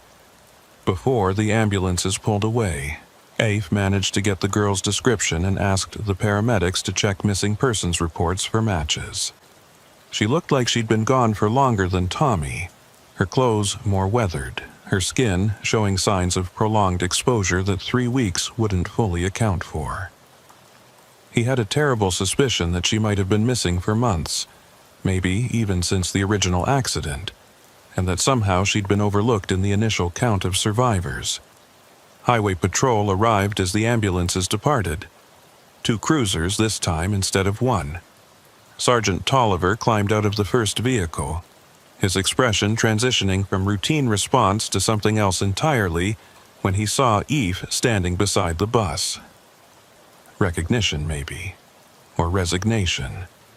The look of someone who'd been expecting this call eventually and had hoped it would never come. A younger officer emerged from the second cruiser, immediately pulling out a notepad and beginning the standard documentation process. Aoife went through the sequence of events as accurately as he could without straying into territory that would make him sound unreliable or delusional. He'd returned to check on the abandoned bus. He'd encountered Luella March, who was searching for her missing nephew. They'd discovered 2 children in medical distress near the vehicle and called for emergency services. Everything else, the voices, the cold, the temporal discontinuity, the passage he'd created with a crowbar, he left out, condensing the experience into facts that would fit on an incident report. Tolliver listened without interrupting, his eyes moving between Eve and the bus, and when the younger officer stepped away to call in additional units, the sergeant moved closer, his voice dropping to just above a whisper. "You opened something, didn't you? Made a hole in the side of the bus." It wasn't really a question, but Eve nodded anyway. "There was a seam in the metal, right at the midpoint. I used a crowbar to pry it open. The children came out after that." "Came out from where?" Tolliver asked. "The bus was empty when I checked it this morning. I went through every row, looked under every seat. There was no one inside." "I know," Aoife said. "But they were there anyway. Not in a way you could see with normal vision, not existing in the same moment you were searching, but present nonetheless. And when I created an opening between the 2 sides of the bus, between what it was and what it had become, they were able to cross over, to finish leaving." Tolliver stared at him for a long moment, and Eve couldn't read the expression on his face. Then the sergeant pulled out his own phone, scrolled through something, and turned the screen toward Eve. It showed a photograph of the girl they'd found, younger in the picture, maybe 7 or 8 years old, smiling at the camera with gap-toothed joy. The caption beneath identified her as Sarah Brenner, missing since October 24th of the previous year, last seen boarding school bus 1247 for transport home from an after-school program. "She was on the bus during the accident," Tolliver said quietly. "But when we did the head count afterward, when we verified that all the children had gotten out safely, she wasn't among them. We searched for days, combed every inch of the area, dragged the creek, checked every possible location she might have wandered to.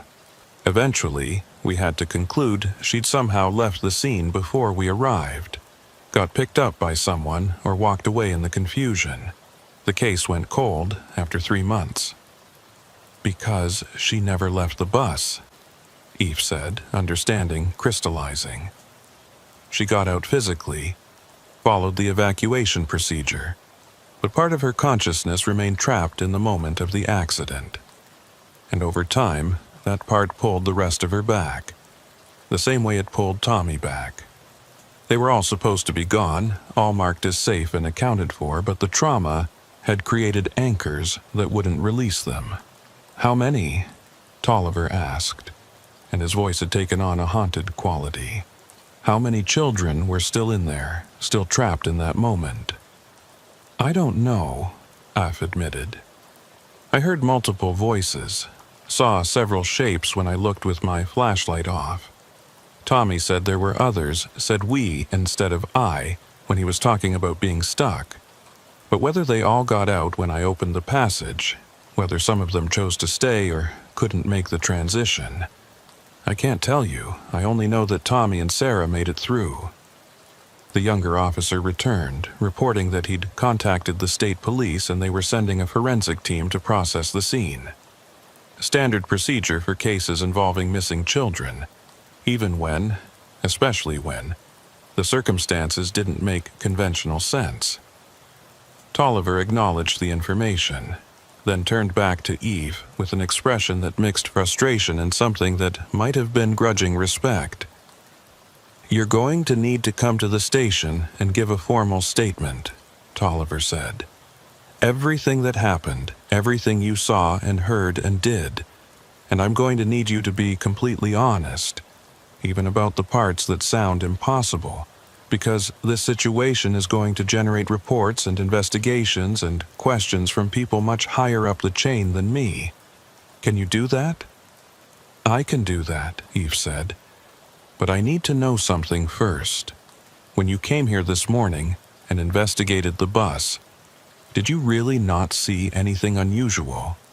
Or did you see it and choose not to report it? Tolliver was quiet for so long that Eve thought he might not answer. Then the sergeant looked directly at him, and his eyes held a weariness that went beyond physical exhaustion.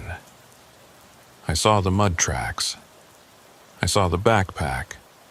I heard sounds that could have been wind or could have been something else, but I also saw that the bus had been scheduled for removal twice already, that it kept reappearing in this median no matter how many times we had it towed, and I made a decision. I decided that some things are above my pay grade, that some situations require expertise I don't have, and that filing official reports about impossible vehicles would accomplish nothing except making me look incompetent or unstable. So you documented it as routine abandoned property, Evie said. Kicked the problem down the road. Hoped someone else would deal with it. Yes, Tolliver admitted. And that was wrong. I knew it was wrong even as I was doing it, but I convinced myself that one more day wouldn't matter, that whatever was happening here wasn't an immediate threat. Then you called it in a second time, and the March woman started asking questions, and I couldn't keep ignoring it. So here we are. The forensic team arrived, along with additional highway patrol units and someone from the county sheriff's department. The scene transformed from a quiet stretch of median into a full investigation site, with evidence markers and camera flashes and official personnel documenting every detail. EPH gave his formal statement to a detective who recorded it all without visible reaction, neither accepting nor dismissing the supernatural elements, just collecting information for a report that would eventually make its way through bureaucratic channels. By the time they released him, it was nearly midnight. Eve climbed back into his truck, exhausted in a way that went beyond physical tiredness, and sat with the engine idling while he tried to process everything that had happened. He'd helped recover 2 missing children, had potentially saved their lives or their consciousness or whatever remained of them after being trapped in temporal limbo. That should have felt like victory, should have given him a sense of accomplishment and closure. Instead, he felt unsettled, hollowed out, because he kept thinking about what Tommy had said, about how he'd heard multiple voices, about the shapes he'd seen in those seats before the light had flared and the passage had opened. 2 children had come through, but how many had been inside?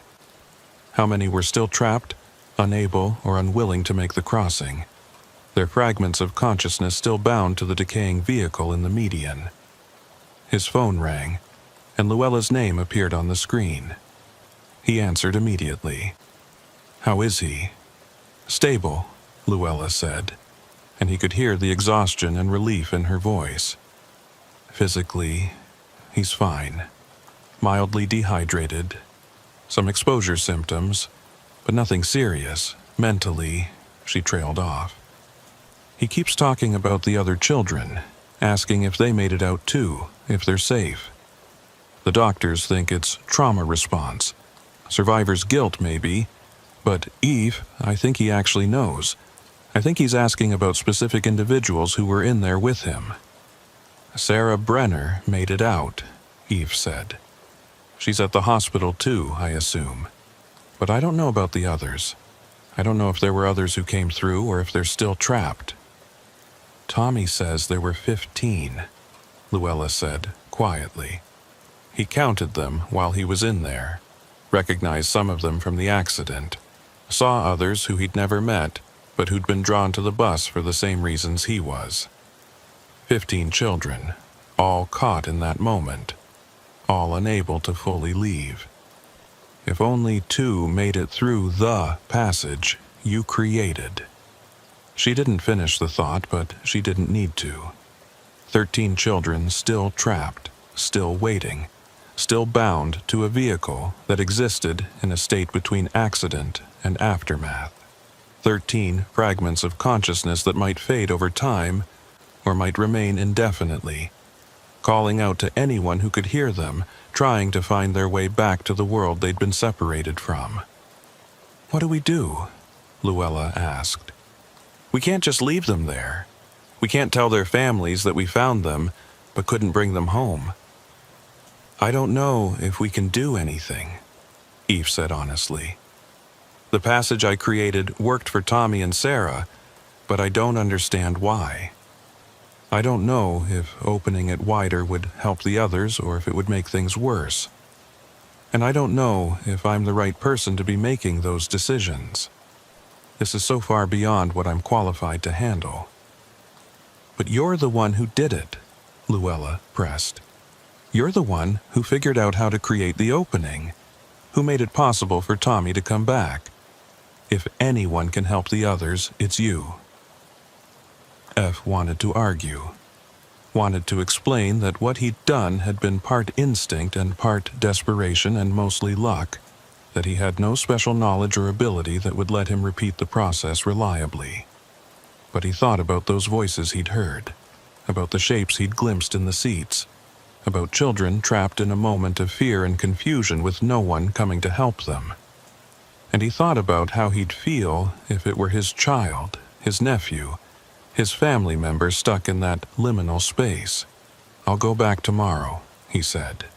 "In daylight, with proper equipment and someone who understands what we're dealing with better than I do. I'll contact the wrecker driver I mentioned, see if she can come out and assess the situation. And I'll talk to Tolliver, see if Highway Patrol can keep the area secured so no one else stumbles into this without knowing what they're walking into." "Thank you," Luella said, and the gratitude in her voice made Eve's chest tight. "Tommy's asking for you, by the way. He wants to say thank you in person. Could you stop by the hospital tomorrow before you go back to the bus?" "I'll be there," Eve promised. He ended the call and sat in his truck for another few minutes, watching through his windshield as the forensic team continued their work around the bus. They were documenting it as a crime scene, collecting evidence that would be analyzed and cataloged and filed into reports that tried to make sense of something that defied conventional understanding. He wondered what they would conclude, what explanation would eventually emerge from the investigation. Prolonged exposure leading to confusion and false memories. Mass hallucination triggered by environmental factors? Something else entirely that bent the rules of reality in ways the authorities would never officially acknowledge? Boyd called as he was preparing to leave the scene, her voice tight with concern. I've been following the updates. 2 missing children recovered, both in stable condition, no indication of foul play, but circumstances remain unclear. Iffy. What actually happened out there? I'm not sure I could explain it in a way that would make sense, Iffy said. But I can tell you that school bus is more than just an abandoned vehicle. It's somehow holding on to pieces of the accident that happened last year, keeping them preserved in a way that affects anyone who was traumatized by the event. Tommy and Sarah got pulled back because they'd left something behind, and that something wouldn't let them go. And you got them out, Boyd said. You found a way to release them. I found a way to release 2 of them, Eve corrected. But there might be more. There are probably more based on what Tommy is telling his aunt, and I don't know how to help them. Don't know if what worked once will work again. Boyd was quiet for a moment. The company is going to want to know why you were at that location after your delivery was completed. Why you weren't heading back or picking up your next load. I'll do what I can to frame it as a Good Samaritan situation. A driver stopping to help with a missing persons case, but you need to prepare for questions. I understand, Eve said. And Boyd, thank you for giving Luella my number, for not dismissing this as crazy when I first called it in. I know none of this makes sense.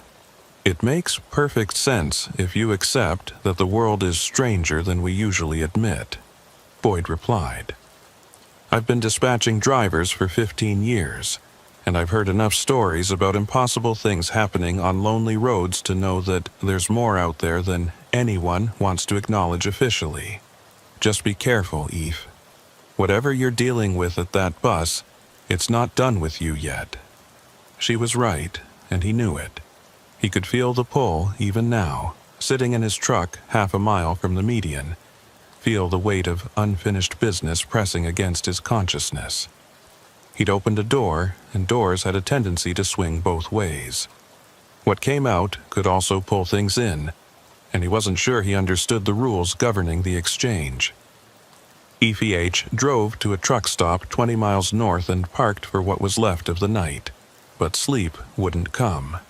Every time he closed his eyes, he saw the bus, not as it appeared in normal vision, but as it had looked in that moment when the light had poured through the opening, when the 2 temporal states had briefly aligned and allowed passage between them. The image was seared into his memory with a clarity that suggested he'd been changed by the experience, marked in some way that he didn't yet understand. He was still awake when dawn broke, painting the sky in shades of gray and pale yellow. He made coffee in his truck's small appliance, checked his messages, and found one from Tansy McCoy, finally returning his call from the previous day. Her voicemail was characteristically direct. Got your message about the bus that won't stay removed. That's temporal anchoring, classic signs of it. Object becomes tied to a specific moment, keeps manifesting in that configuration regardless of what you do to the physical structure. Only way to fully resolve it is to address whatever's keeping it anchored, usually trauma, sometimes unfinished business, occasionally something else entirely. Call me if you want to discuss approach strategies. And Eve, be careful. Temporal anchors can be unpredictable. He called her back, got her voicemail, left a detailed message about everything that had happened, and asked if she could come to the site to assess the situation. If there were 13 children still trapped, still bound to the bus through fragments of consciousness that couldn't complete the crossing, then he needed someone with expertise beyond his own. Someone who'd studied these anomalies, who understood the mechanics of how trauma could create lasting impressions on physical locations. By 8 in the morning, he was at the hospital, following Luella's directions to Tommy's room. The boy was awake, sitting up in bed with his parents on either side, looking small and fragile in the hospital gown, but alive and present in a way that felt miraculous given the circumstances. He brightened when he saw Eve, waving with the hand that didn't have an IV attached. "You came," Tommy said. "Aunt Luella said you would, but I wasn't sure." "Of course I came," Eve replied, pulling up a chair beside the bed. "I wanted to see how you were doing, make sure you were okay." "I'm okay," Tommy said, though his eyes held shadows that suggested otherwise. "But the others aren't. They're still in there, Mr. Kincaid, still stuck in the scared moment, still waiting for someone to help them finish leaving. You have to go back. You have to open more doors." Tommy's parents exchanged uncomfortable looks, clearly uncertain about how to respond to their son's insistence that there were still children trapped in an abandoned bus. Luella had probably briefed them on the basics, but hearing it from Tommy's perspective made it more real, more urgent, harder to dismiss as post-traumatic confusion. "I'm going back today," Eve assured him. "I'm bringing someone who knows more about this kind of situation than I do, someone who might be able to help the others the same way we helped you and Sarah. But Tommy, I need you to tell me something. When you were in there, when you were stuck in that moment, did anyone try to keep you from leaving? Did anything feel like it was holding you back deliberately?" Tommy thought about this carefully, his young face serious. "It wasn't like something was grabbing me," he said slowly. "It was more like I was connected to everyone else who was stuck there, and we were all connected to the moment of being scared. Like a web, kind of, and leaving meant breaking those connections, which felt wrong because it meant leaving the others behind. That's why I almost didn't come through when you opened the door. It felt like I was abandoning them." "But you came anyway," Eve said. "Why?" "Because Aunt Luella was calling me," Tommy replied. "Because I could hear her voice telling me it was okay to leave, that she'd come back for the others, that I didn't have to stay to prove I cared about them. And Sarah heard someone calling her too. I think it was her grandmother, I'm not sure. But we both heard people we loved telling us to come home, and that was enough to break the connections long enough to get through." It was valuable information, suggesting that emotional bonds could override the trauma anchoring. If they could get family members for each of the trapped children, bring them to the bus to call their loved ones home, maybe they could facilitate more crossings. But tracking down 13 families, convincing them to participate in what would sound like an impossible ritual, coordinating them all to be present at the same time, the logistics were daunting. "I'll figure something out," Eve promised Tommy. "I won't leave them there. I'll find a way to help them." He left the hospital carrying the weight of that promise, knowing he had no clear idea how to fulfill it but unable to walk away. The bus was still there, still holding pieces of 17 children who'd survived an accident physically but hadn't survived it completely. 2 had made it home. 15 remained, and somehow, impossibly, F had become responsible for bringing them back. He drove to mile marker 18 with the morning sun barely clearing the horizon and found that the forensic team had finished their work overnight. The bus sat in the median exactly as it had before, though now it was surrounded by evidence markers and yellow tape marking it as part of an active investigation. A single highway patrol cruiser remained on scene, and Sergeant Tolliver climbed out when he saw Eve's truck approaching. "Thought you might come back," Tolliver said.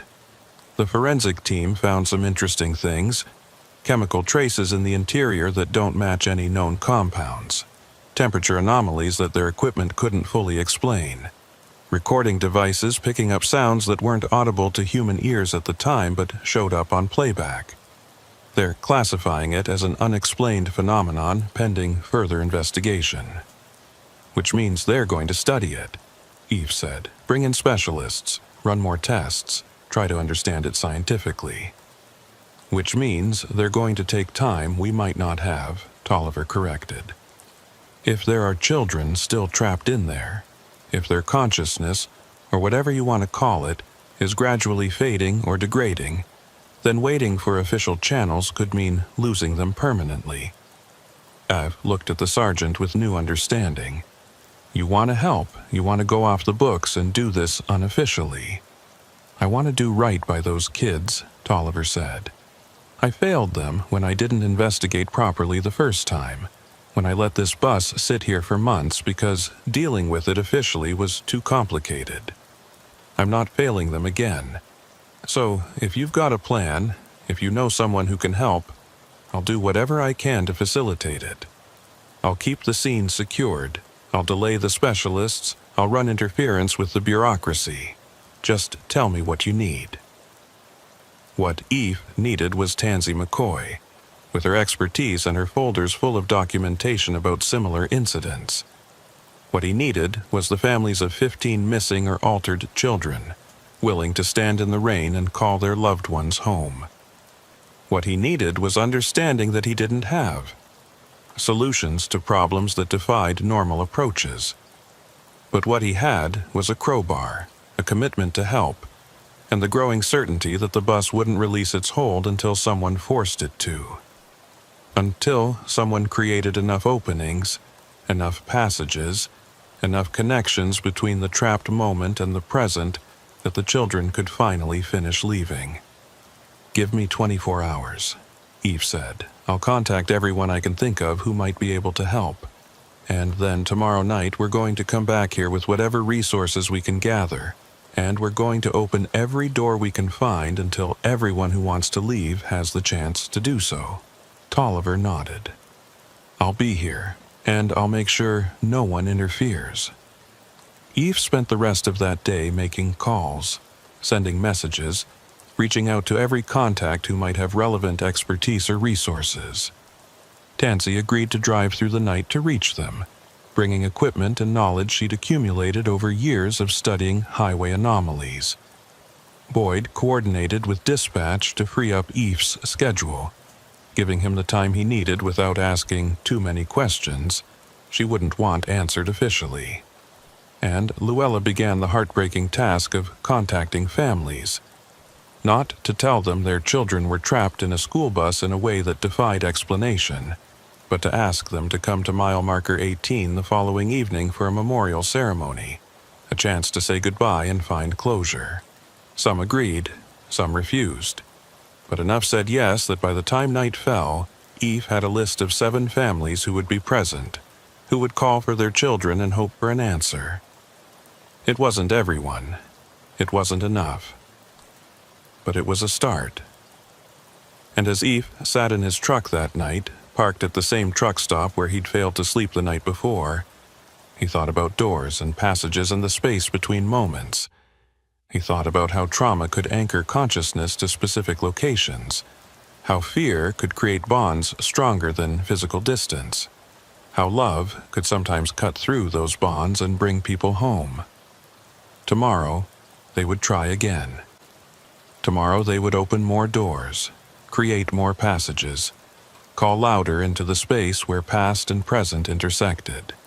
And maybe, probably, some of those trapped children would cross over, would finish leaving, would find their way back to the families who'd never stopped looking for them.